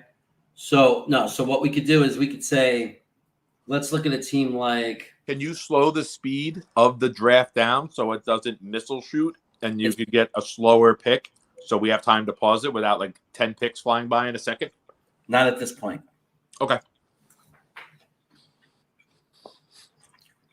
Here's an interesting thing about this California Chow Fund that I like. It has those little pieces of corn on the cob, those little tiny. Oh, you'll see that again tomorrow. When I was a kid, these little corn on the cobs are like my favorite thing in the world. Little niblets. I caught that. Yeah, I tried to sneak it in there.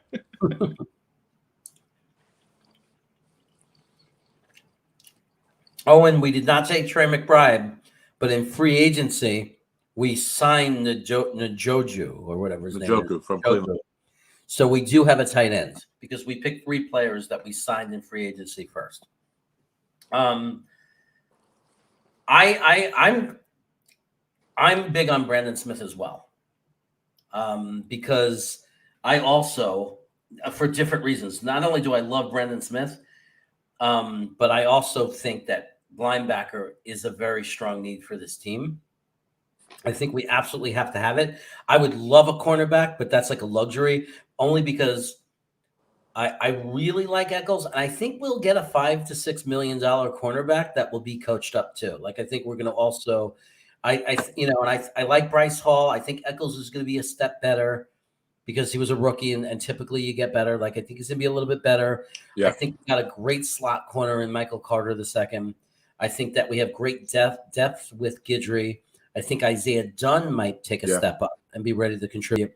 I would love a shutdown corner here. But I think need-wise, I think we really have to go and grab a tight end at this point. Have to go tight end? I'm sorry, linebacker. That we really have to go linebacker. Okay, so we agree, Brandon Smith, who I've debated in round 2. So getting him in 3 is a big win. But for the time being, let's see if we can trade up. 96. Well, who would we target? Who would we target? I'm looking at Washington's there, Chicago. I'm looking at a nice bunch of picks. No, I'm sorry. What player? What player would we be jumping up for? Oh, Roger Mccreery, maybe Jake Ferguson. Just one of these premier guys that we're upset that we're losing. I've seen Mccreery go in round 1 in some expert mocks as of late. I think CBS just had him. I forget which guy, but CBS had him going 26 or 27 overall, which kind of surprised me. Yeah, no, I mean, he's good. Kyler Gordon. All right, let's target Chicago. Let's see if we can get that 96 and that 110 to get, or who's right after us? Arizona? Jacksonville. Let's see. They need help. Let's see if they'll take 96 and 110. Okay.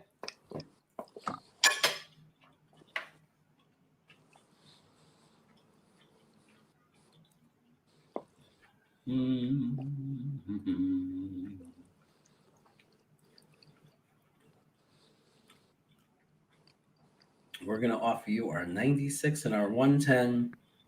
Green Bean would kill me if I didn't say, hey, if you're going to try to trade up to 70 and you're going to give your 96 and your 110, at least try to pick up like their 196 or something. I got you. Right? Because they don't need all these picks anyway. Right? So at least try to grab something. Let's propose it. A little even Steven, right? Declined. I'm surprised. I thought that's a good offer. Yeah. Let's try it without it. Just because who the fuck cares, right? We just want some quality players here. So let's say we're going to say 96 and 110 for their 70. It's got a match on the value chart.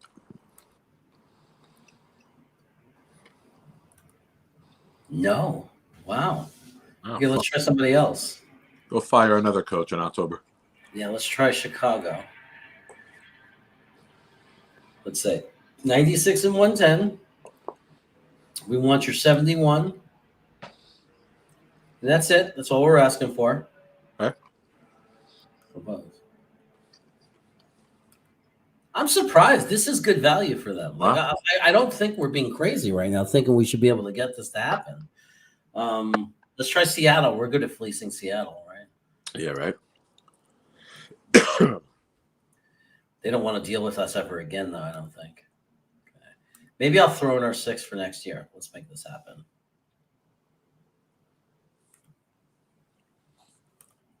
Accepted. We did it. Okay. All right, so now we're taking. I never did that. I never okay. So now we're gonna. Who's ranked higher, Brandon Smith or McCreery? McCreery. McCreery is the surprise. Do you want McCreery? Maybe try to get Brandon Smith, or are we locked in on Brandon Smith? Both are on the board here. Let me look at our consolation prize for Brandon Smith. We still would have a shot at good guys. Quay Walker's good. Brian Osmoa is good. I like him. Walker from Georgia. Chandon Tyndall's good. Yeah. Walker from Georgia would still be there.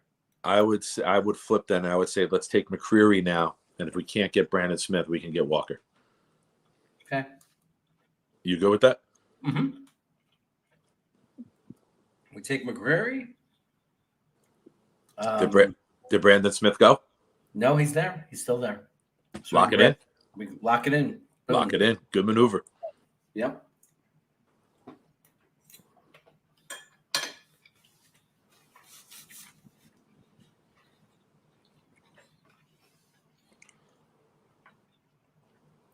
Okay, now we are at pick 160. I don't want to trade with Buffalo. I'll tell you why. I still think we need another tight end. All right. Who's available? There's already one I like. That is not bad. His name is Cade Otton. I don't know if you know him. Washington, right? Yeah. He has. We've watched his tape. It's very good. I haven't paid attention to the chat. Let's see if they hate us by now. Is Icky really worth all the hype? They're probably all on like Grubhub ordering food after watching us eat. Yeah. I think Icky is worth the hype, in my opinion. I'm not saying that. Like, I'm not going to sit there and say I know everything, but I think Icky is more highly regarded than AVT. So AVT didn't have this much hype coming out. Now maybe he should have. Maybe he's not any better than AVT. If he's another AVT, I'm perfectly happy. I think Icky's got more hype. I didn't see AVT going number 4 overall in a lot of mocks last year. He was right. He was going right where we got him. He was on par with Leatherwood in a lot of mocks, late teens, early 20s. Icky's top 5 in a lot of mocks, if not to us, to the Giants at 5 or 7. Yeah. So we knew that Kolar was going to be here because for some reason they have Kolar ranked very low. And I don't understand why, but I think that a lot of us agree that in real life, Charlie Kolar's probably not going to be there now, but it's also possible. It's also possible that he will. It's not impossible that PFN is accurate on some things. Like, it's like people have different opinions. So like someone says, yeah, but Draft Tech. Yeah, but some people think that Draft Tech got it wrong. And if you look at last year. It's the same as NFL teams, right? Everyone's board is different based on their views and desires and needs and wants and likes and dislikes. Yeah. Now, Eric Craig is asking if the wide receiver, Eric something, is still available. Let's look because he is very good. He's not, but Kyle Phillips is down there. We can grab him later.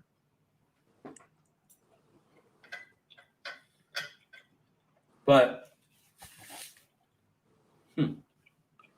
sure. How about running back? Who's the top running backs available? Is Cook still there? He's not.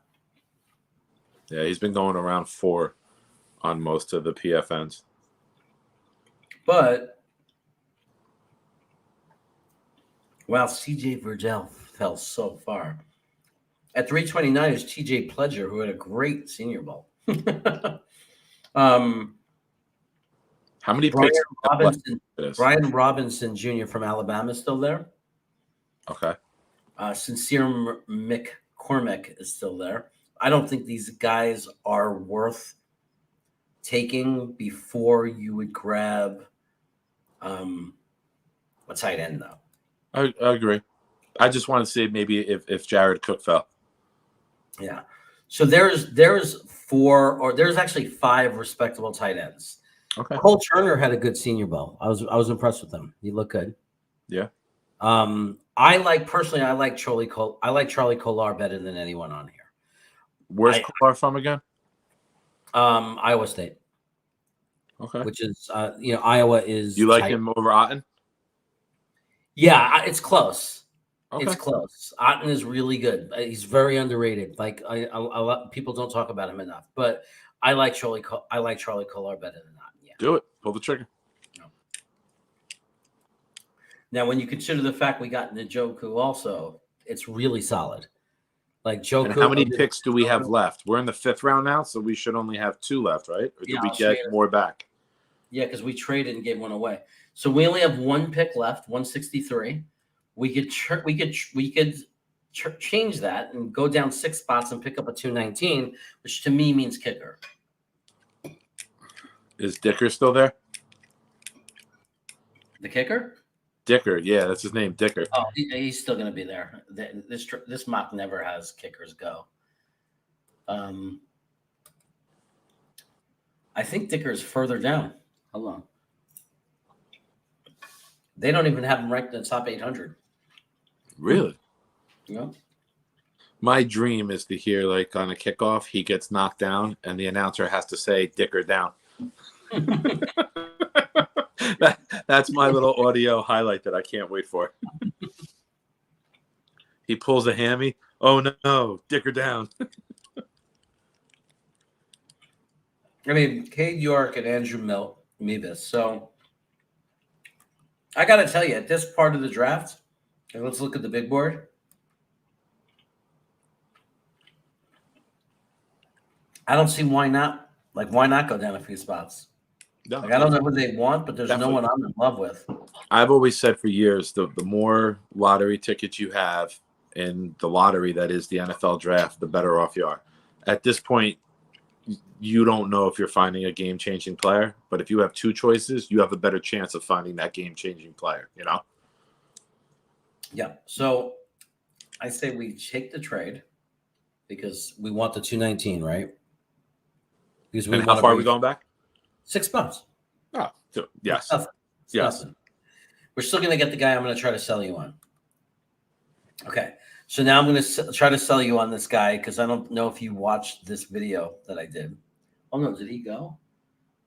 Please say he didn't go in those 3 picks. No, he didn't. If he went in those last 6 picks, we're starting over.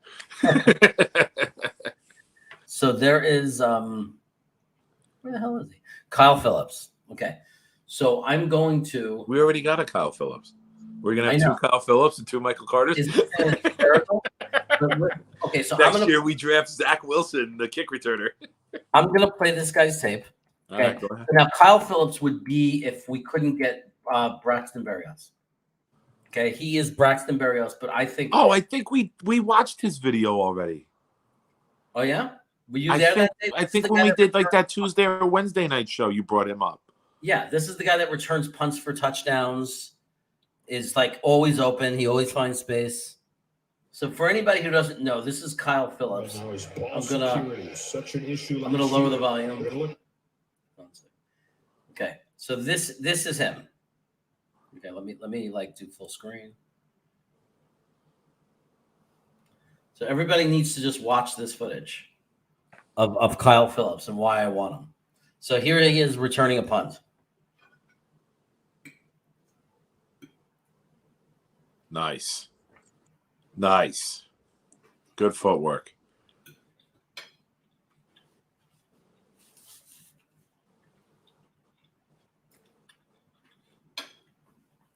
Watch this. It's always on 4th down, 3rd down. I see a guy who's $8.5 million cheaper than what Berrios wants. Right. And a little bit, looks like he's got a little bit better size to him. I'm not sure he's cut up. Yeah, he might I have. don't know his height, but he looks like he's a little longer than Berrios. Nice. I like it. And we're going under the assumption that we lose Berrios, so we need that special teamer / 4th, 5th, 6th wide receiver type. Watch this one. He was tackled. He broke it. Wow. Look at this. And that's not a punter he was out running there. That was a skill player. Right. He's amazing. I mean, I'm in. I like it. Let's do it. I know. I'm sorry. I'm addicted to watching him because he's so good. Let me get out of this. That's a great get in round 5 here. One more.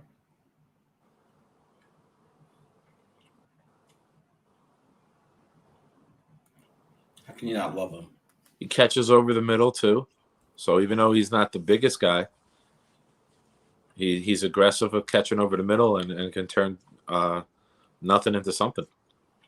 He does everything. It's amazing.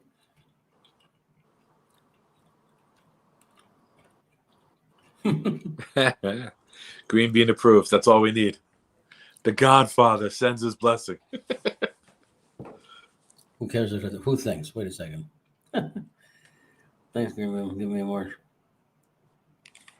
Oh, Gitmo won the shirt. That's awesome. That Gitmo won a shirt on Ryan's channel. That's always fun. Good It's stuff. always fun when one of our guys wins. Just before we take a kicker, I do want to throw out there that Bo Milton from Rutgers, My boy, is on met the board. his dad. I coach Pop Warner football in Woodbridge Township here in New Jersey.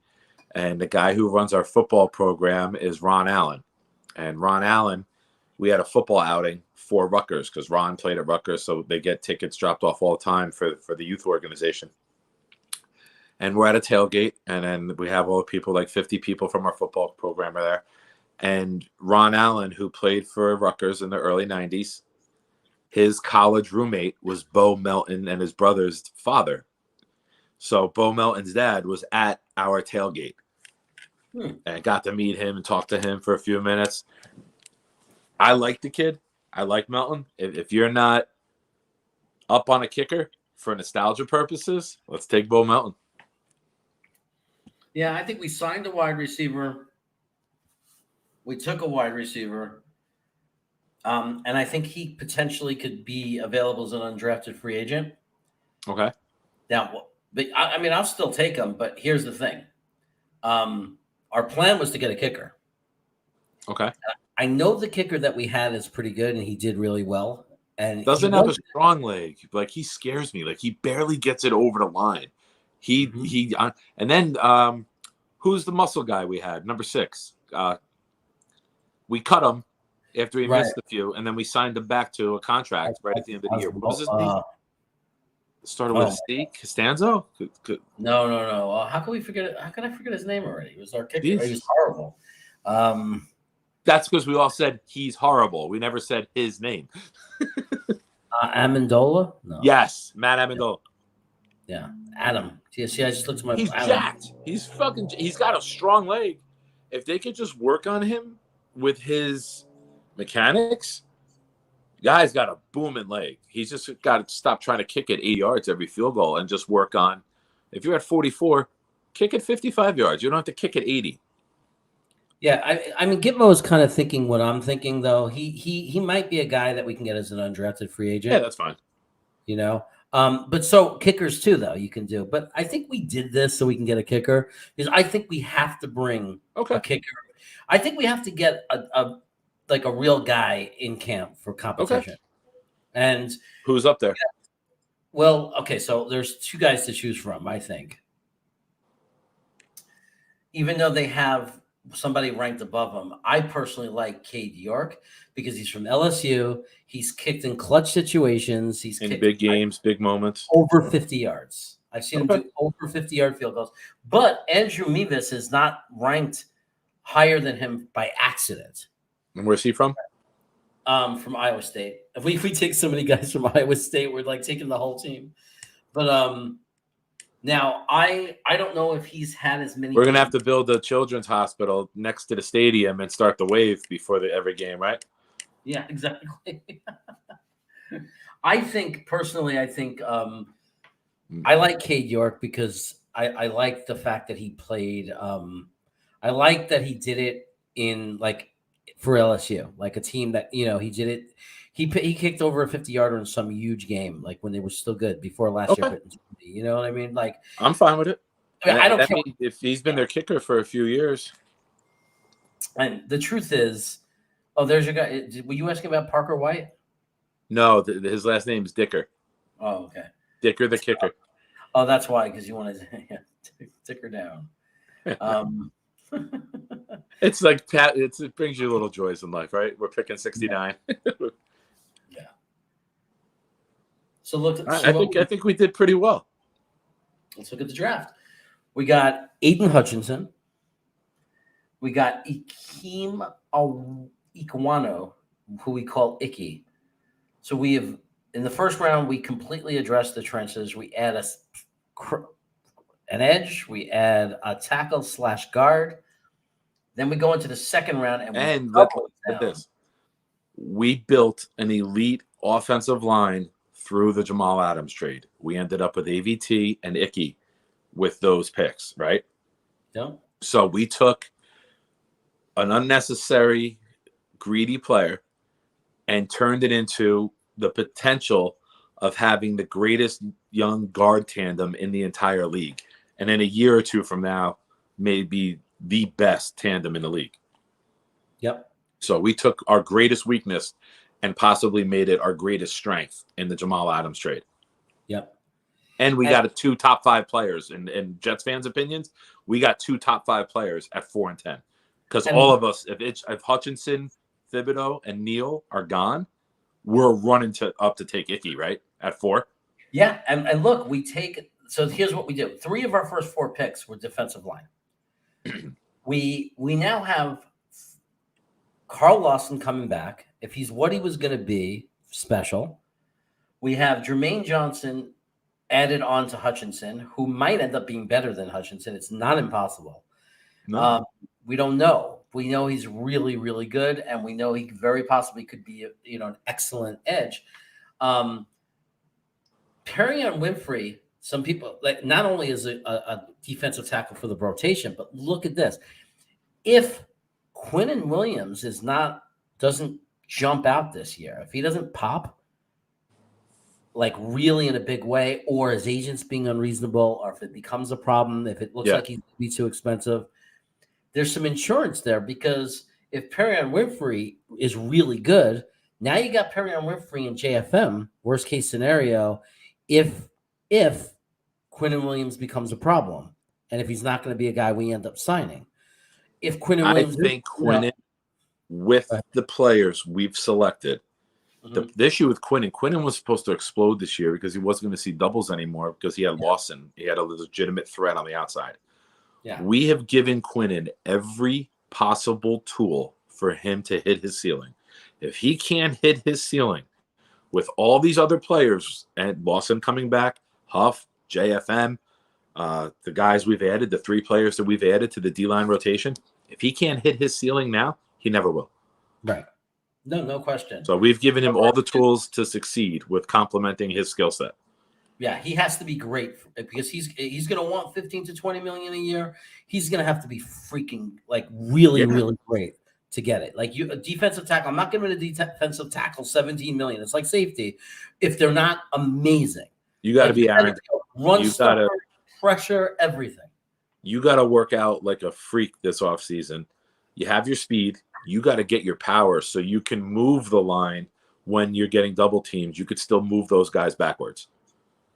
You can't be neutralized in a double team anymore and want that top dollar. Now, to me, this is what would make a draft special. Like if this happened, this is what makes it extra special. You get a guy like Roger Mccreery in the 3rd round. Now you've just improved your secondary room, your cornerback room. Yeah. Probably going to start over Eccles year 1. Probably. And if it's not, if he's really good and he doesn't because Eccles takes a step forward, not a bad problem. Iron sharpens iron, right? Right. Use everybody in that room to elevate each other. Yep. We saw the rookie class do it last year with Carter, Eccles, Dunn, and Carter's, Eccles, Dunn. That was it, right? Those were the 3 rookies. Guidry was 2nd year and Hall was 2nd year. Well, thank you, Thomas Cahill. He's calling it the best. Thank you, Tom. Brandon Smith, and this is with not trading our 4 and 10, so that's saying something. And we didn't play the PFN board as much. Like we weren't being strategic and saying, "Oh, we know this guy's not ranked as high." We played the East Coast West Coast board that we've created amongst ourselves. Right. And now McCreery, great corner, like really good guy to bring in the room. I think he's going to be very good in the NFL. Brandon Smith from Penn State, linebacker. That's all you got to say. Yeah. It's like if you watch his tape. Charlie Kolar, who very doubtful will be available at 116. We don't really see it as being realistic, but it's not impossible because we thought that last year about some tight ends. And if not, in our scenario, we could have fell back on Cade Otton. Right. So we were getting out of that spot with a tight end no matter what, based off of what we've done in the previous picks. Right. Even that guy Kroll, if you look at his tape, is good. Is potentially good. Yeah. Don't forget we signed free agent Njoku in this scenario. So so we can't forget that. We got tons of and that's where I think Douglas is. Remember, Kelsey wasn't a 1st round pick. Kittle's not a 1st round pick. Waller's not a 1st round pick. I think Joe and his staff are gonna find the gem tight end that fits the scheme and what we do and the blocking and the catch and run and takes pride in being an overall tight end. And we're probably gonna maybe steal a tight end in the 4th. And whoever Joe picks, I'm confident in that could be that hidden gem tight end that we are all craving and dying for. Right. And I think that with Charlie Cole, I mean, I think we did good with tight ends. I think we're good. Adding a good linebacker like that was big. Kyle Phillips, I showed you his tape. It's like if we don't stop Braxton Berrios, I'm telling you. And in our scenario we created before the draft, we lose Berrios. Yeah. You know, we signed Christian Kirk, we signed Njoku, and we signed Jeremy Bates at safety. So you got Bates and Pinnock at safety. You got Hall, McCreery, Carter, Eccles, Dunn at corners. Linebackers, we got Mosley, we got Williams, we got Brandon Smith, we got Nazoudine and Sherwood coming back for rotational special teams type of players. The D-line we've already discussed. You know, we've moved up into probably middle of the pack type of defense. But the better our offensive line is and the less our defense is on the field, we'll even help those guys even more, right? Yep. And we also brought in Cade York. So now we have a lot of people want competition at kicker. And So to on Green Bean, we in our scenario, we let Fatu Kasi go. That was why we were both so interested in Winfrey. I know you joined us a little bit later, but that was something we had discussed, that Fatu Kasi and Berrios, we don't re-sign them. The chat is blocking the mock. So, but we're pretty much done talking about it. We got Cade York at kicker and the draft's over. We gained no capital for next year. That's the downside, but we became a much better team this year. Winfrey in the second is interesting. I might like that if we let Fadokasi go, which I think might happen. The thing is, Kolar got kind of abused in the Senior Bowl. I don't know if the Giants just like him as much as we do. Yeah, I don't know. So, but Kroll is good. Hey, look, we don't know if it's going to go exactly like that. It's just another interesting thing. I do know that if we ended up with the top half of this draft, I know if we got in the middle rounds, if we were to get Brandon Smith at 72 and Mccreery at 69, I know that's exciting. And I know that it's exciting if we got Hutchinson and Aquano at 4 and 10. There's very little that can happen the rest of that draft. I'm going viral because I'm doing the fucking worm wherever I'm at. Yeah, if we walked away from that draft 4 and 10, Aiden Hutchinson and Icky, there's nothing that's going to take me down from that high. That's going to be the best Thursday night of my life. I'm booking the parade at MetLife Stadium in 2024 if we get those two guys. I'm calling up to book it already. Yeah. So I mean, good stuff, man. That worked out well. Yeah. Just let's. Any other comments? Any feedback? Well, Mess has always got to fuck with me. Yeah, Jeremy's best pick tonight was the Chinese food he's eating. He made his own mess. My wife didn't say no vegetables. Cucumber. Shout out to wife. Shout out to wifey for delivering the meal too. Good job for her. But she forgot to say no vegetable. Either that or they didn't listen. I said delivering it. I didn't say anything about ordering it. Yeah. Let me stop share here. Hide this. I think we could stop the sharing. We did that. All right. So that was our draft. It's a pretty good one. Yeah, man, I enjoyed it. Thank you for having me on. Worked out well. Yeah. I don't know if you want to stay. Sometimes the people in the chat might want to do a draft where they pick. I would. My son and I, we work for the township. They got rec basketball leagues, and since he's now in 8th grade, what they do is they need a site manager at the place, and then he keeps the scoreboard. So I get paid to be the site manager. He gets paid to do the scoreboard for the games. We work tonight, the 6, 7, 8 o'clock games, and we actually got to be back at the school for 9, 10, and 11 o'clock games in the morning. So I'm going to call it a night because I'll never wake up if I stay up another hour. Okay, I love that you do that stuff. That sounds a lot. You can't keep me out of coaching and away from youth sports. I was going to say you can't keep me away from kids, but that could be cut and edited and used against me. Well, thank you for coming on. Thank you for reaching out to me this morning. Yeah, that was awesome. Man, I did, man. And let me know when you we'll work it out. We'll have you back Absolutely. on again. Thank you to everybody who watched. I appreciate it. You guys can find me on Facebook. You can search my group, Proud New York Jets Fans. Jimmy Jardine and I, for those of you who know Jimmy, we started that group a few years ago. Want positive. We don't let too many negative people in. Green Bean, I appreciate that, man. I love your shit. I watched the video the other day where you were blaming Jeremy in the background. I was laughing my ass off watching that the other night. Tom, thank you. On Twitter, you could find me at Big Nick _ section SEC 325. My seats are in 325. So Big Nick _ SEC 325. I appreciate it, guys. I love talking Jets. I love being on. I love interacting with the fans and getting to know more of the names and the characters and our wild and crazy fan base. So I appreciate it. Thank you again for having me, man. And, we'll talk through the chat. Thanks, man. We'll see you soon. All right, guys. Be good, man. God bless everyone. Take care. Go Jets. Hey, Green Bean. if you want to come in and do a another draft or a fan led draft or say any words or talk about the draft in any way, jump in now or forever hold your peace. So, because there's plenty of room on this screen for you. And the other thing I should have pointed out before Nick left was, did you notice my new background? And do you see the logo up top in the top right corner? I want to hear Green Bean say he's all grown up and he's all grown up. Green Bean's never going to come on. He has no intention of coming on. Oh, no, I was just kidding. He's here. What's up, Green? Bean. I'm not green. What's up, Green Bean? Yeah, if you're gonna Shorten abbreviate it, yeah, it's bean. It's bean, of course. I didn't want to come on. I didn't want to step on Nick. You guys were doing a great job. Plus, I'm trying to. I gotta travel tomorrow. We're going to Roswell, New Mexico, bro. Going to go see some aliens.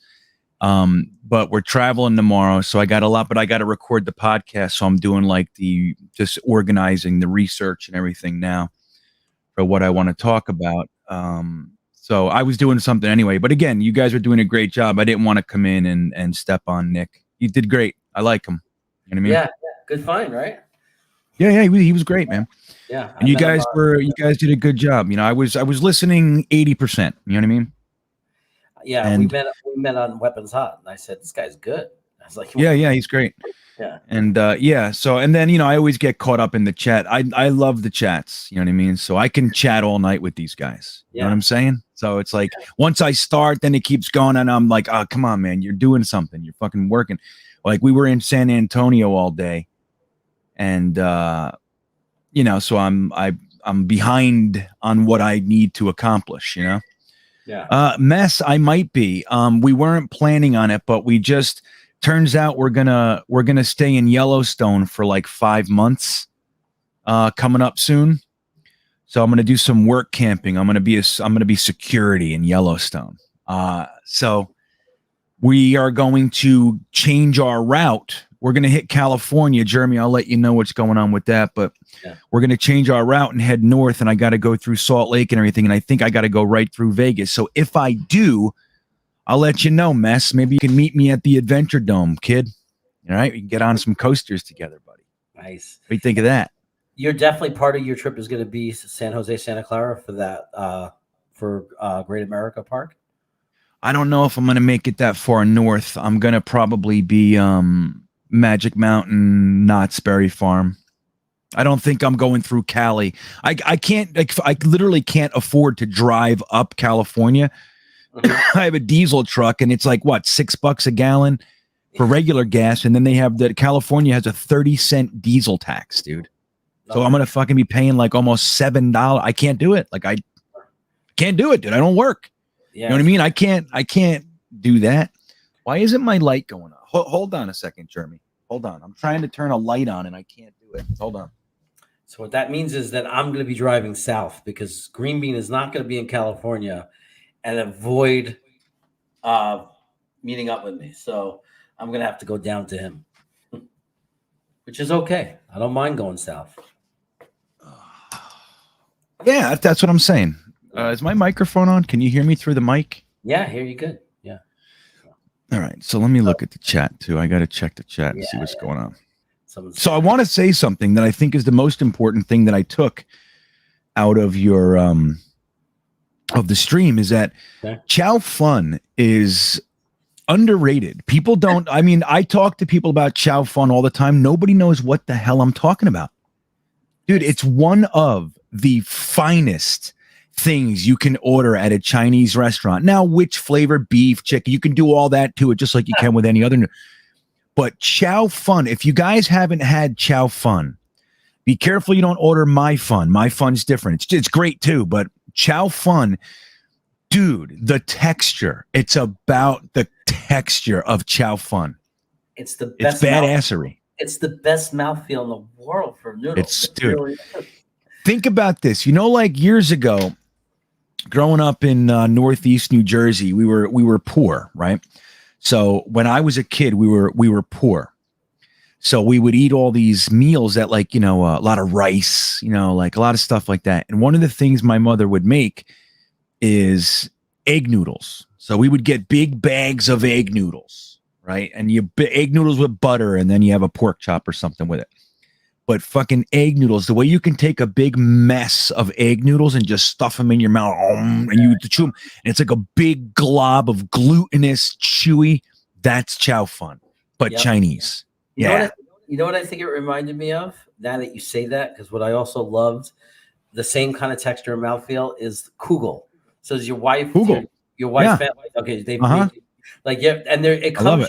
You can get it like savory, like spinach type kugel, or you could do raisins and cinnamon type kugel with like a sweet ricotta cheese. You know what I mean? Like that kind of cheese that I forgot what it's called, but like they use that kind of cheese. So you can go either way with kugel, but when it hardens and it comes out of the refrigerator, I don't want it when it's hot. I want it when it's cooled down and got really firm. Yeah.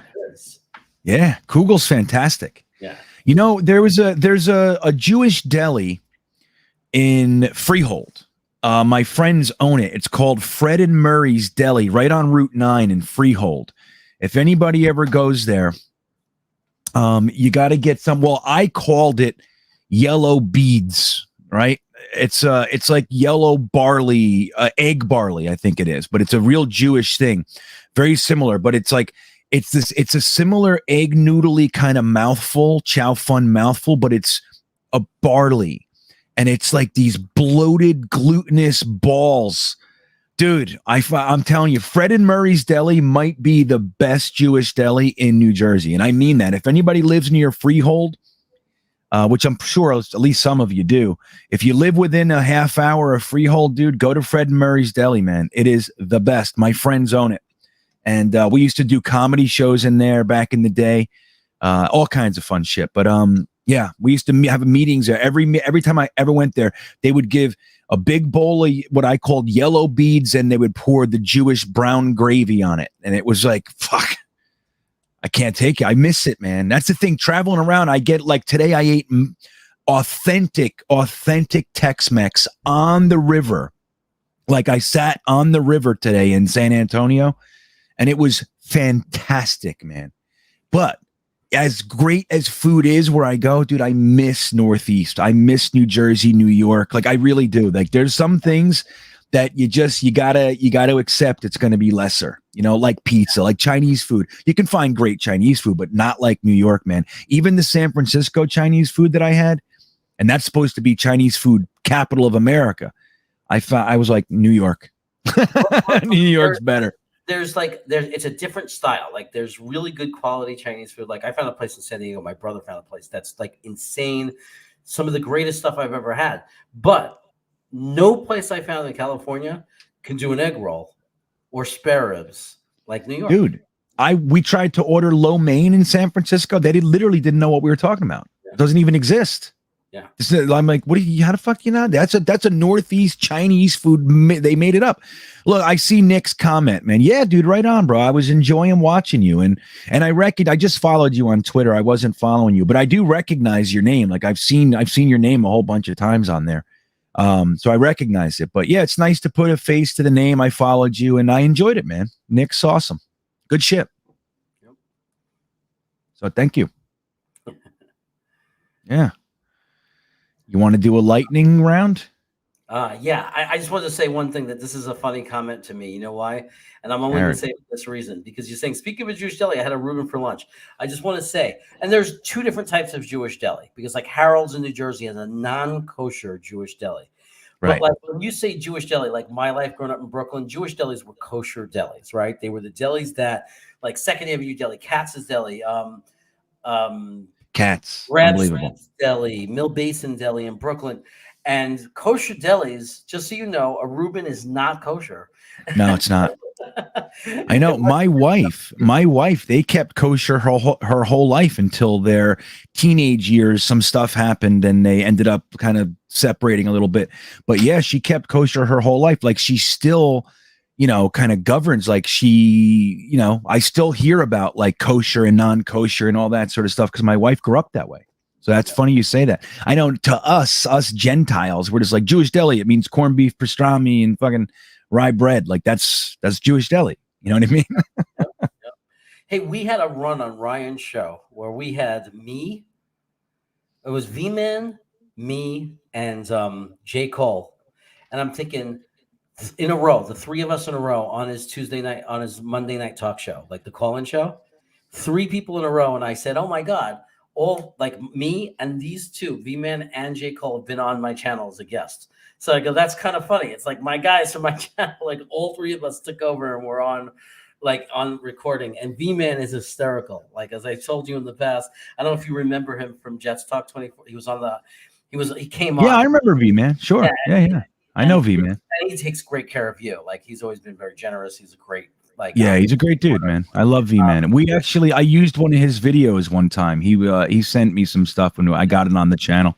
Forget what it was specifically, but off topic, V-Man's good shit. Trapped on an island with one album to listen to. What are you taking? I'm going with Metal by Pink Floyd. It's so Metal's too short. Well, Echoes is nice and long, but Metal's too short to have one album. I love it, Metal. It's so funny that he's saying Pink Floyd because I was thinking the same thing, but I would take like one of the combo albums that have everything on it, like Pulse. You remember? Oh, you like live? Yeah, I would take Pink Floyd too. It would be The Wall without question. And the only one I would consider is The Final Cut, which is also kind of on the shorter side, especially for Floyd. But The Final Cut makes me cry every time I hear it. Every time I hear it, I get tears in my eyes. So, wow. But the Wall for me, it's nice and long. It's got sections, you know what I mean? You can have different moods and still kind of dig it. No, it's not.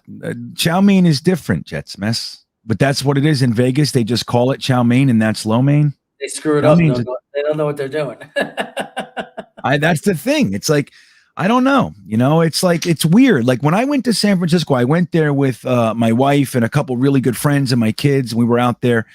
We actually went to a wedding in Yosemite, and we hung out in San Francisco for a few days. And we went to Chinatown. We couldn't wait, and we sat down, and 3 of us wanted lo mein, and they didn't know. We had to like go over the menu and what noodles.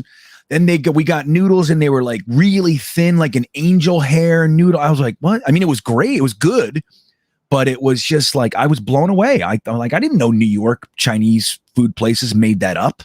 Like maybe it's not Cantonese, Szechuan. I don't know, but I'll tell you what, New York's Chinese food. And then as a derivative, New Jersey's Chinese food, especially Northeast New Jersey, is exceptional, man. I had Chinese food in Virginia that was so bad, and I never thought this was possible. We ordered like $50 worth of Chinese food. My meal was so bad that I couldn't even finish it. I had to like fill up on the the fucking crunchy noodles, and can you imagine Chinese food being so bad that you can't eat it? It was gross. It sounds like the Chinese food when school lunch, like in my school. Yeah. Chinese food is unedible. Right. It was like it's in this gelatinous gel, just kind of yucky, thick sauce. It's like, what is this? There's pineapple chunks in it for some reason. Like, what are we doing? What are we doing here? J. Cole, I don't dance, buddy. So I don't dance. He just wants you to do it. He just wants you at the wedding so bad. He wants Well, now he's pushing it. I said yes. I'll fucking go to the wedding. Now he wants me to dance. Come on, J. Cole. Me and Green Meat are going to be hanging out wherever the people passing the hors d'oeuvres are. Right. So yeah, that's our gig. That's our gig, is we're looking for the food, dude. Yeah, that's what we're doing. Hold on. Let's see. What do we got here? Let me see. Thank you for that, Nick. And a reminder, any new people in, if you haven't liked the chat, like it. It helps the algorithms. It helps the algorithms. It helps keep the stream full. So there's lots of fun conversation in the chat. So keep it coming. That's the only way to really support me right now, is to sub if you're not subbed, and like the videos and watch them. Like there's, that's where I am right now. It's like that's all you got to do to help me and support me. Red bean. Okay. Yeah, I can't find. Look at green. I don't like it. I don't like how I look with green. Yeah. But I don't look good tonight. I look tired and haggard. So I don't want to. I want to cover it with some sort of light. What happened to your favorite Jet hat, by the way? It's around. I just cut my hair, so I'm just, haircut. Yeah, I'm imagining you without the beard now and that haircut. And yeah, you'd look, like my wife said, she goes, he looks like he's 40.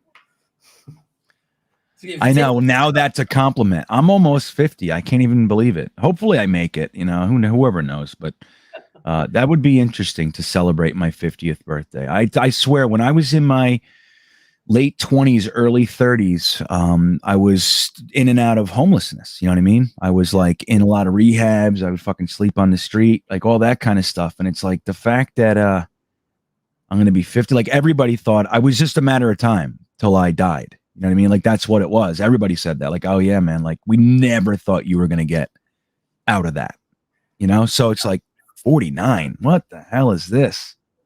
I don't know what's better, Jeremy. I just tell you, like 50. What's crazy to me is like when I hit 50, it seems like yesterday, but it's like now I hit past 51, so it's just absolutely ridiculous. It's like you're 51. Are you're 51 years old? Yeah, my birthday's December 10th, so I turned 51 just a Oh wow, I'm a Sag too. I'm the 15th, buddy. Cool. So, but what's wonder crazy, I don't like you. No, I mean it's just crazy. It's like I couldn't believe when I turned 50, man. And they start sending those letters, the AARP or whatever. Oh, good. Jeremy, just 2 days to get that letter. Just today, I was looking for a discount on the riverboat in San Antonio, and they had a few like military, kids, whatever. And there was a $5 discount for senior. And I almost said it. I was going to take a shot. I'm like, what about senior? I'm a senior. Never going to, Yeah. I almost did it. I got one senior discount so far in my life. It was, and they just did it. They said senior, and I went, yep. It was at Ripley's Believe It or Not in St. Augustine. But I want to agree. I saw Gitmo Bob's comment. I want to agree. I lived in Florida for 15 years, and we did find a spot that was as good. It was the best in the area. Then we would order from there. But generally speaking, Florida's Chinese food is notoriously bad. Virginia is worse, buddy. I'm going to tell you right now. I can't even believe it. It's how bad it is. I think what you got to do is in Florida, Gitmo, because he's always complaining about the food, and you probably have one, is you got to go to Publix and like just get baked goods at their bakery. I mean, I think Publix has some good stuff. Publix has subs. Gitmo will corroborate. Dude, Publix subs are on par with any, like, because nowadays sub shops are bullshit anymore. You know what I mean? Like when I was a kid, they cut your meat and they loaded it on there. Now it's all pre-measured, 3 slices. Bullshit. It's all bullshit.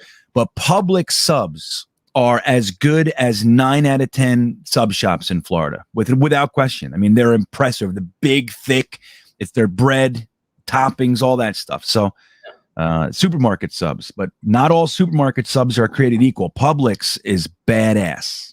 Yeah. I love this comment from Gitmo. Look at this. Because I adopted J. Cole. So Gitmo says, Jeremy, what a treasure your new son is. Deep dark. I know a deep dark hole we can drop him to bury him. Bob, hey, Bob, you got to be nice today, Bob. I told him. So I'm whittling down my contest. I had a lot of people in there. And so I'm whittling down my contest, and Gitmo Bob is one of the 3 finalists that's going to at least win something. I don't know if he's the grand prize winner yet, but he's at least winning a t-shirt. So from greenbeanjetsfan.com merch store. So isn't that nice? So you should be in a good mood tonight, Bob. You should be asking to buy Jeremy's son a bar mitzvah gift. Oh my God. It's like J. Cole couldn't be more opposite than Gitmo Bob. Let me tell you something. I don't have to know it. I don't have to meet him in real life to know that you will not find 2 more opposite people, completely different generations, different personalities, like just like completely the opposite. They'd probably be best friends if they met in real life. Like Gitmo would take him under his wing and like try to teach him about the world. And I don't know. Refs are blind, man. I haven't seen you in a while. Thanks for being on, for coming on. The draft turned out pretty well. I'll actually show it to you because Screaming, you want to do another one? Because I still have the other let's one. do a quickie. Let's do a quickie. Like literally, I got about maybe 5-10 minutes, and then I got to wrap it up. Yeah, Jocelyn wants me to finish by 9 anyway, and that's about the same timing. So, Share screen. So this was the other draft. I'll go over. I'll just show it real quick because he wants to know how it went. So this was me and Big Nick did this one together. Let me hide that so you can see it. Right. So hide the chat. Aiden Hutchinson with the number 4. Iki Ekwano. Ekwano. I don't know why I couldn't say it. At number 10. And then we went a little odd, a little crazy because he slipped. We took Jermaine Johnson, the edge, with our 35th pick. So we doubled up Hutchinson and Jermaine Johnson. Keep in mind that we decided before the draft that we in free agency signed a wide receiver, a guy named Kirk, a tight end, Njoku, and a safety. Was it a safety? I think it was, yeah. Anyway, we then got Perrion Winfrey, defensive tackle, who slipped to 40. So we thought that was good value and not a popular choice with a lot of fans, but we did it. Roger McCreery, cornerback from Auburn at 69. Brandon Smith, Penn State or linebacker University at 72. Charlie Kolar, tight end, to go with our free agent signing. Kyle Phillips, our Rusty Spooners guy, who he made us all fanatics of. Wide receiver to replace Braxton Berrios if he doesn't come to his senses. And Cade York at kicker to bring some competition into camp. So that was our first draft. It got Gitmo Bob liked it. He was okay with it. And we got a B+ from Mess. Nice. Let me hit. Yeah, some interesting players in there. Interesting players. You know, I'm really like as I continue to dig in, like I did some extensive work on Evan Neal and Ekwonu and Charles Cross, and I was surprised by some stuff. You know, I think Evan Neal to me is like, if you look at what he is, like you're looking at his ceiling. You know, now he can be great if he's this good his whole career. It's fine, but I think you're looking at his I think he's maybe what you could almost label a safe pick, almost. And then you got the weight and all that stuff that obviously we're all concerned about now with Becton. But I think Neal has a lower floor, but a lower ceiling than Ekwonu and Charles Cross. And I don't know. I might like the other two better. I'm kind of a risky guy. You know what I mean? I like the guys that have higher upside. I mean, I want them to have very limited ability to be a bust. Like I don't like, feast or famine. Like I don't like those guys. Like, star or bust. But at the same time, I do like I still like the Becton pick over Tristan Wirfs. We needed a left tackle. Tristan Wirfs is a right tackle, moving him. We don't know how that would have worked out. And Tristan Wirfs was the safe pick. And the Jets are used to that safe pick. And I liked that Joe Douglas swung for the fence there. And I have no concerns about Becton. I think Becton is going to be fine. I think everything that came out, we've had nothing that is substantiated. Nothing. Not one thing we've heard has been substantiated. And I get why people are concerned. He missed the whole year. So I'm with you. At the same time, I'm not worried about Becton. And I think that he's going to be, the way he plays is what I like. And I think Ekwonu is more in that mold. Becton. That's how I see him. So interesting. But yeah, like we learn these guys, and we see these names and you start to kind of go about, you thought you were thinking one way and then you start going, maybe I don't like that guy as much as this guy. You know what I mean? Yeah. So anyway. And I also realistically, I think there's a good chance based on what we saw. I mean, we don't know for sure, but it's very believable that JD is targeting Zion Johnson in the second round because just the fact that they had him playing center, and trying him out and looking for versatility, it just gives me that sense. Maybe that's what we're going to see, but we'll find out. So I think you and me should do it. I don't think we're going to have time to check with the chat because we'll be here all night. If we want to do 5-10 minutes, let's just run through it.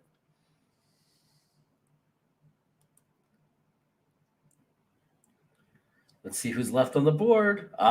We didn't get one of the ends. So Neal, Hutchinson, and Thibodeau are gone. Oh, let me watch it on this one. Okay, I was watching the chat. All right. All right, so we got a trade. What's the other trade? Okay, so Like 45 and 76. 6, Let's see here. 8 and 43. I like So, that. and we got to give. Fuck you. You know what I mean? Get out of here with that.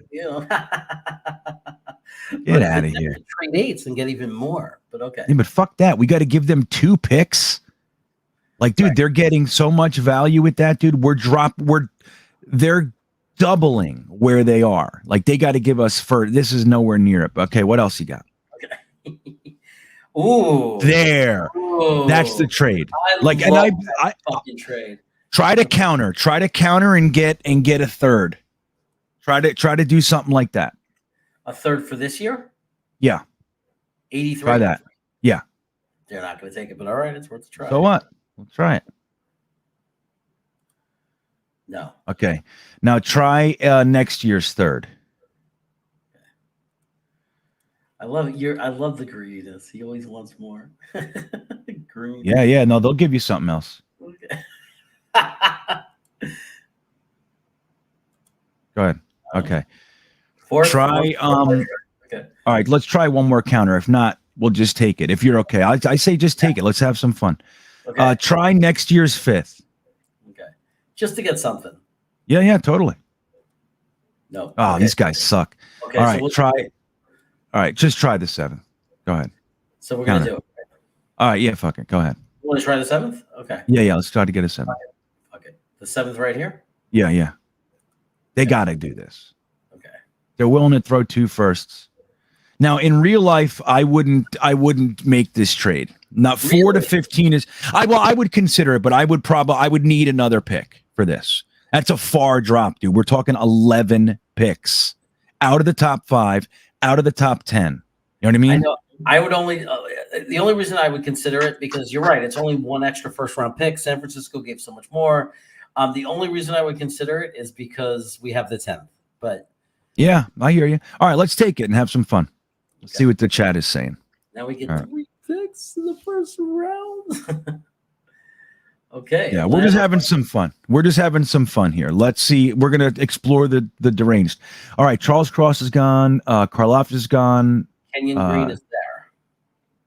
Kyle Hamilton's gone. Derek Stingley. Ooh, look at this. 43, 58, 74, a second, and a third. No, what's the next trade? That is a lot. That is a major drop. Ooh. Small increments. Some people say trade down in small increments. Yeah, you get an extra second. Let's do it. And then we might get offered the same pick later. Yeah, let's do it. I mean, you should be countering, but it's okay. Don't worry about it. Okay. Let's have some fun. Okay. All right. Kenyon Green is gone. Shit, that was the guy. Ooh. Okay, I don't want this. We're going to have to take a pick here. We're going to take a pick, right? Let's just take a quick look. 13, 22. No. They won our 69. They go fuck themselves in Miami. Yeah. Get out of here. All right. All right. Look who's there. We got Icky. We got Linderbaum. We got the two linebackers are still there. Let's go with Icky. Let's go ahead and get him. Okay. Let's just go because he would. Right. He's not going to be there. Fuck it. Let's just do it because we're having fun. Okay. Yeah. They want us to trade 15 to 24. They'll give us a 56 and a third next year. Dallas. It's a big drop to 24. It is. But we can get traded. No way. Miami. Fuck you. Okay. So. Yeah, I mean they're giving you more to drop less over here. It looks like. So we have 15 and 19 now still, right? Oh yeah. Now let's get some. We gained a lot of stuff here, I think, right? Go look at our board real quick. Get out of the trades and go look. Click on the Yeah. So I mean, we after 19 we have the 35th, the 38th, the 44th. So we have 3 second round picks right there.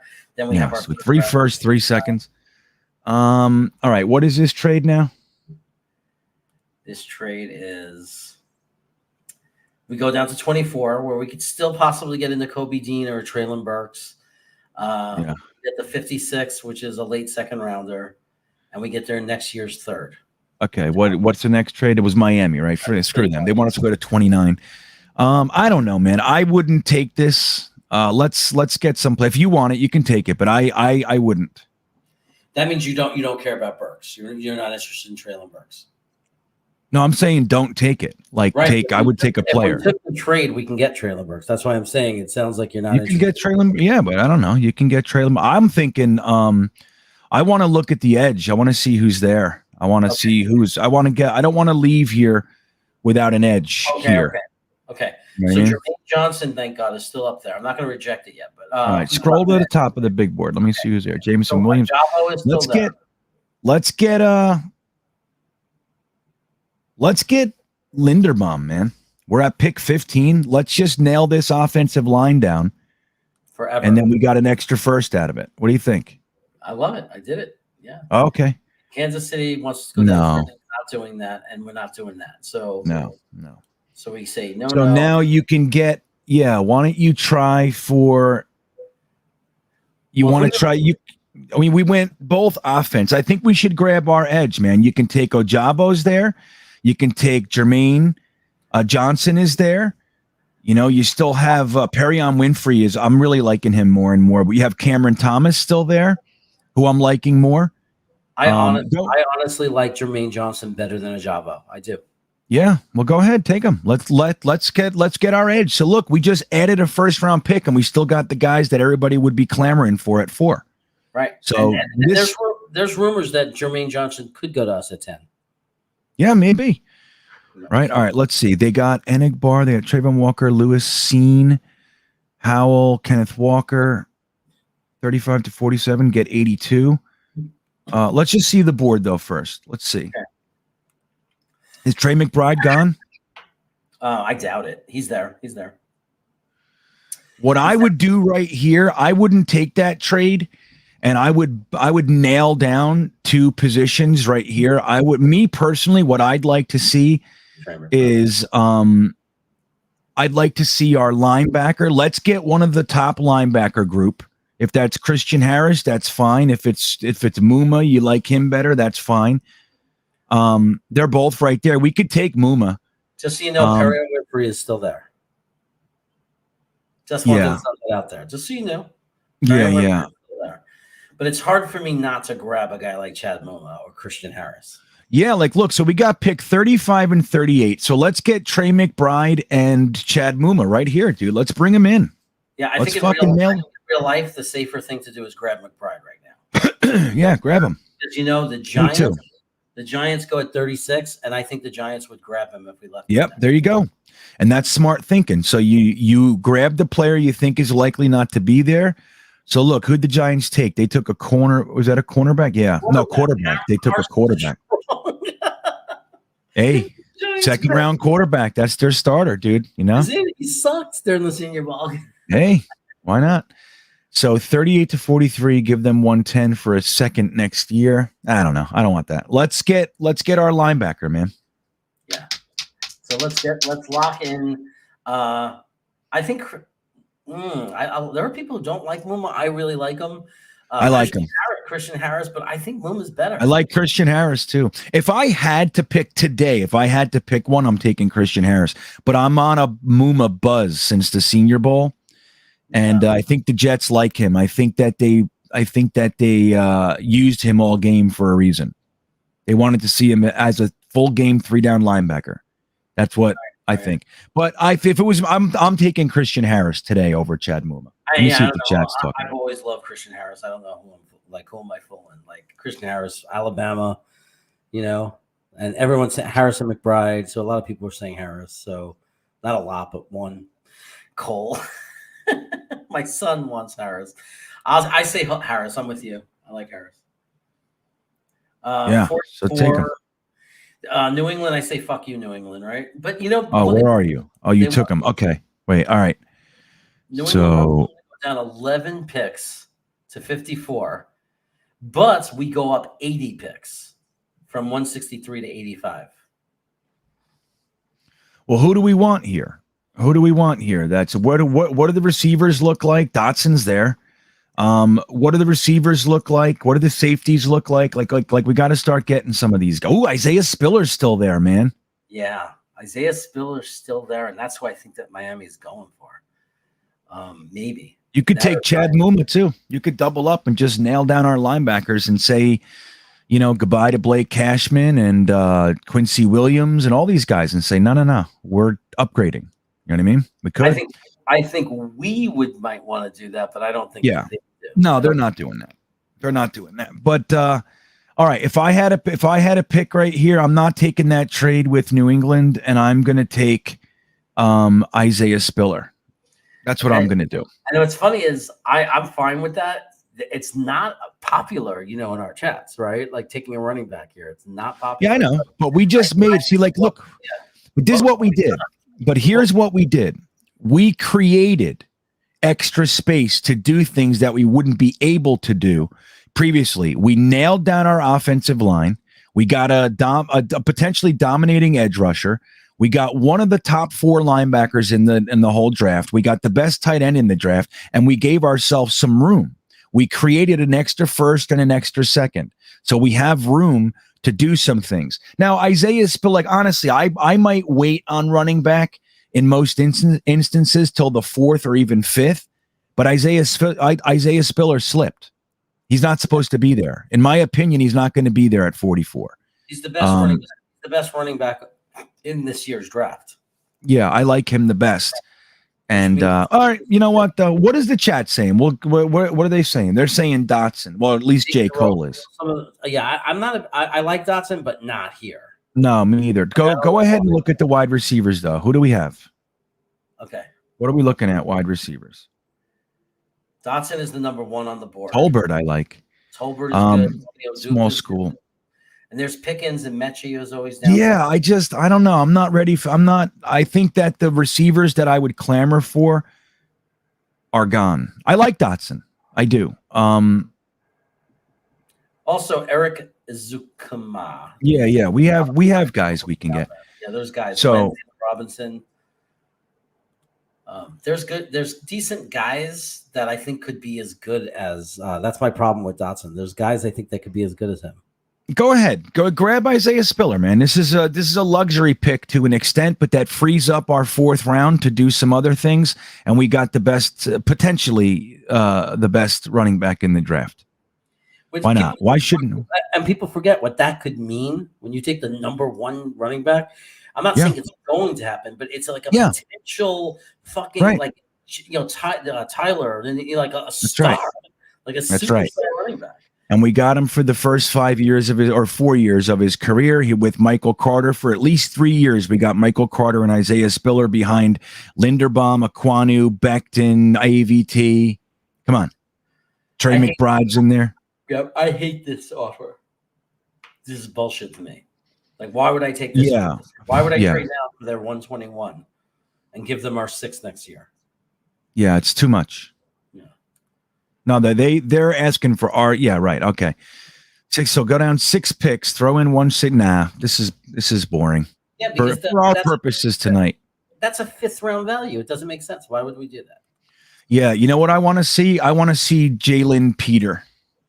That's what I want to see. So again, there's an opportunity to double down. But we haven't taken a safety. And we haven't taken a safety yet. Jalen Peter's sitting there for us. Yeah, right there. He's slipping. We loved him in the Senior Bowl.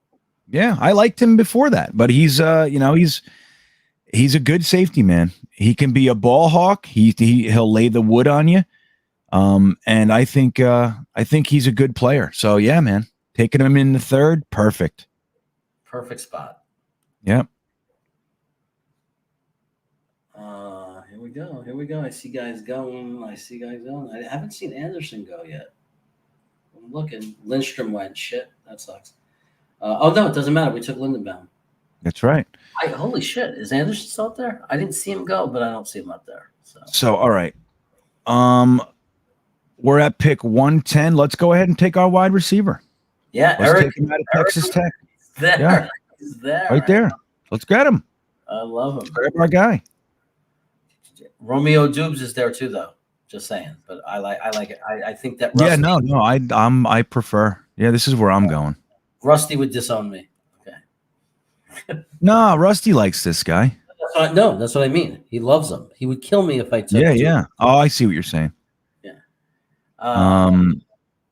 We both said Let me see here. I love Jeffrey Gunter, but Nice big-bodied wide receiver. We can use it. We're good. yeah. All right, so we're at pick 116. Let's take a look at our draft again, if you don't mind. Yeah, sure. You don't know Jeff Gunter yet. I got to show his tape one day. I got to play his tape on one of the shows. Here, scroll up. I just want to see how many picks we have.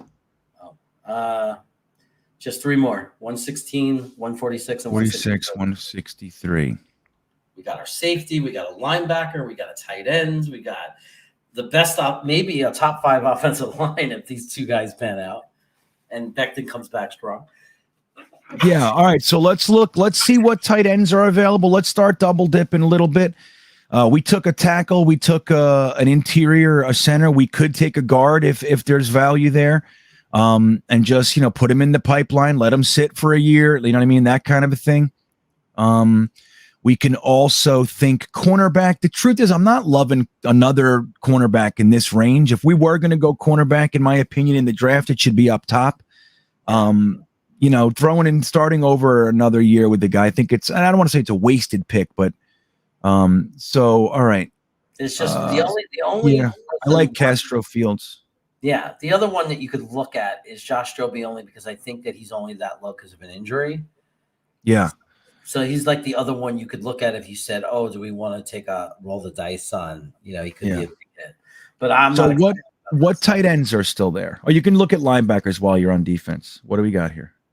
Jacoby McClain and Leo Chanel's there. Chanel. Oh, yeah. He's fucking good. All right, let's consider him in a minute. So, all right, what do we got for tight ends? I just want to see who's there.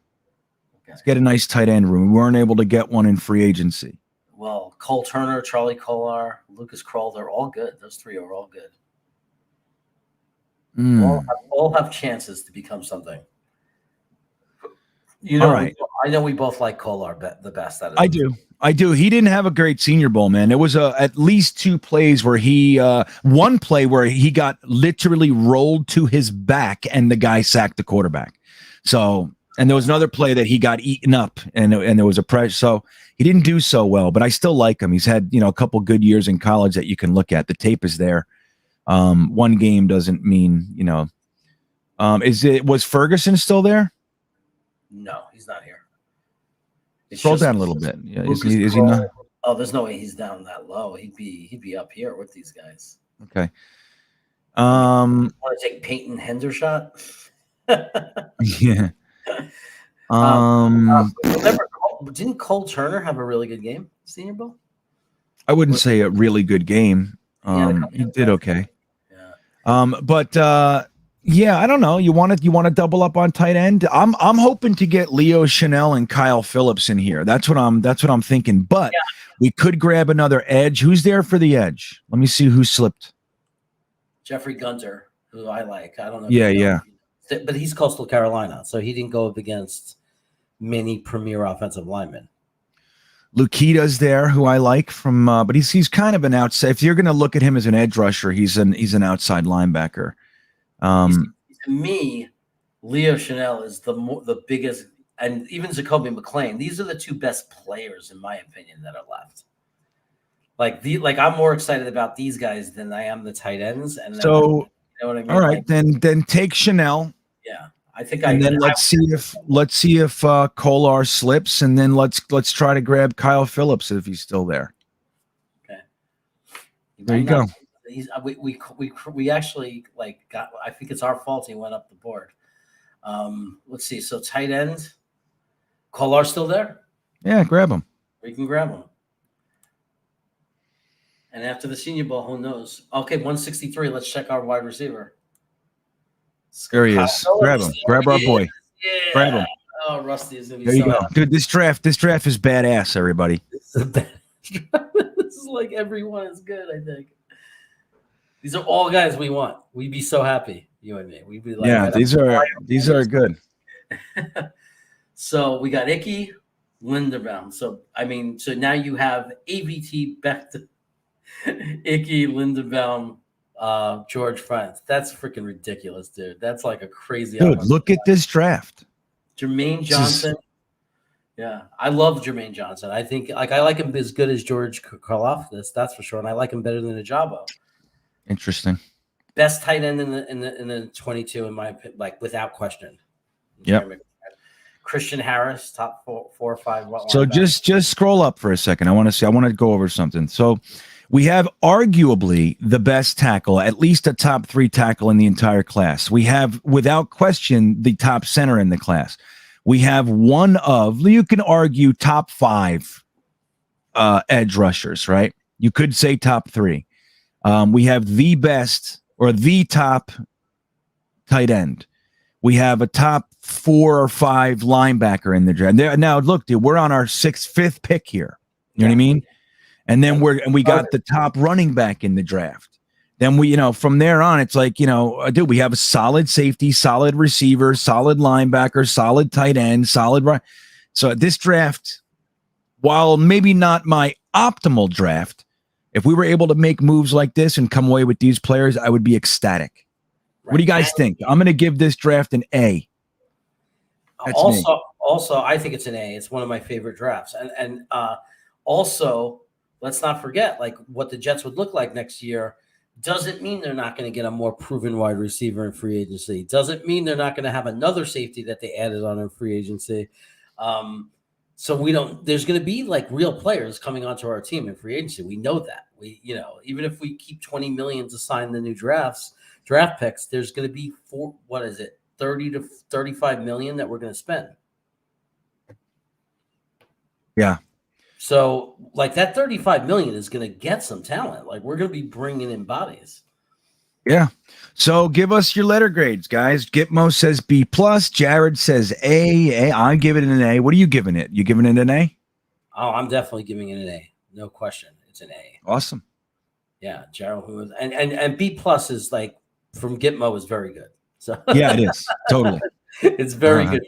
B+ from Gitmo. Like, we could live with. All right. Well, listen, I got to run, Jeremy. This took probably 4 times the amount of time I thought it was gonna. But all right, man. Thanks for coming on. I'm going to say goodbye to everybody and just play my final message. So let me stop. Yeah. Well, good night, everybody in the chat. It was nice to get a bonus hang with you guys, and I'll be putting out the podcast on Monday.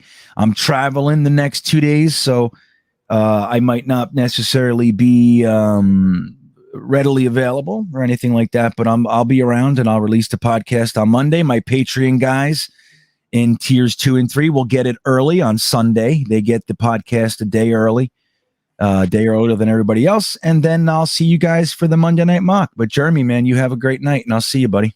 Thanks so much, Green Bean. And remember, we're giving away a lot of stuff for subs, and it ends at 1,000. That Patreon thing for Green Bean. You right now do a tier 2, do a tier, whatever you join. Let's say you do tier 2 because you want that to get the podcast early. And when I get to 1,000, you'll have a chance to get to tier 3, or just get tier 3 now. It's worth it. So right. Anyway, right on. Thanks for coming on, Green Bean. That was awesome. Right. Good night, everybody. Thanks for coming, and have an amazing Saturday and Sunday. All right. Good night, everybody. Oh, yeah. Go. Amazing. That's my boy. He breaks away from a sack and completes the pass for first down. Oh, Kittle just may have made the most amazing catch. He fights for the first down and gets out of bounds, too. It's no good. Overtime. Oh, what a catch. How do you drop that? What are you, Jamal Adams? Touchdown. This is a touchdown all the way. He reached over the pylon. San Francisco beat Cincinnati.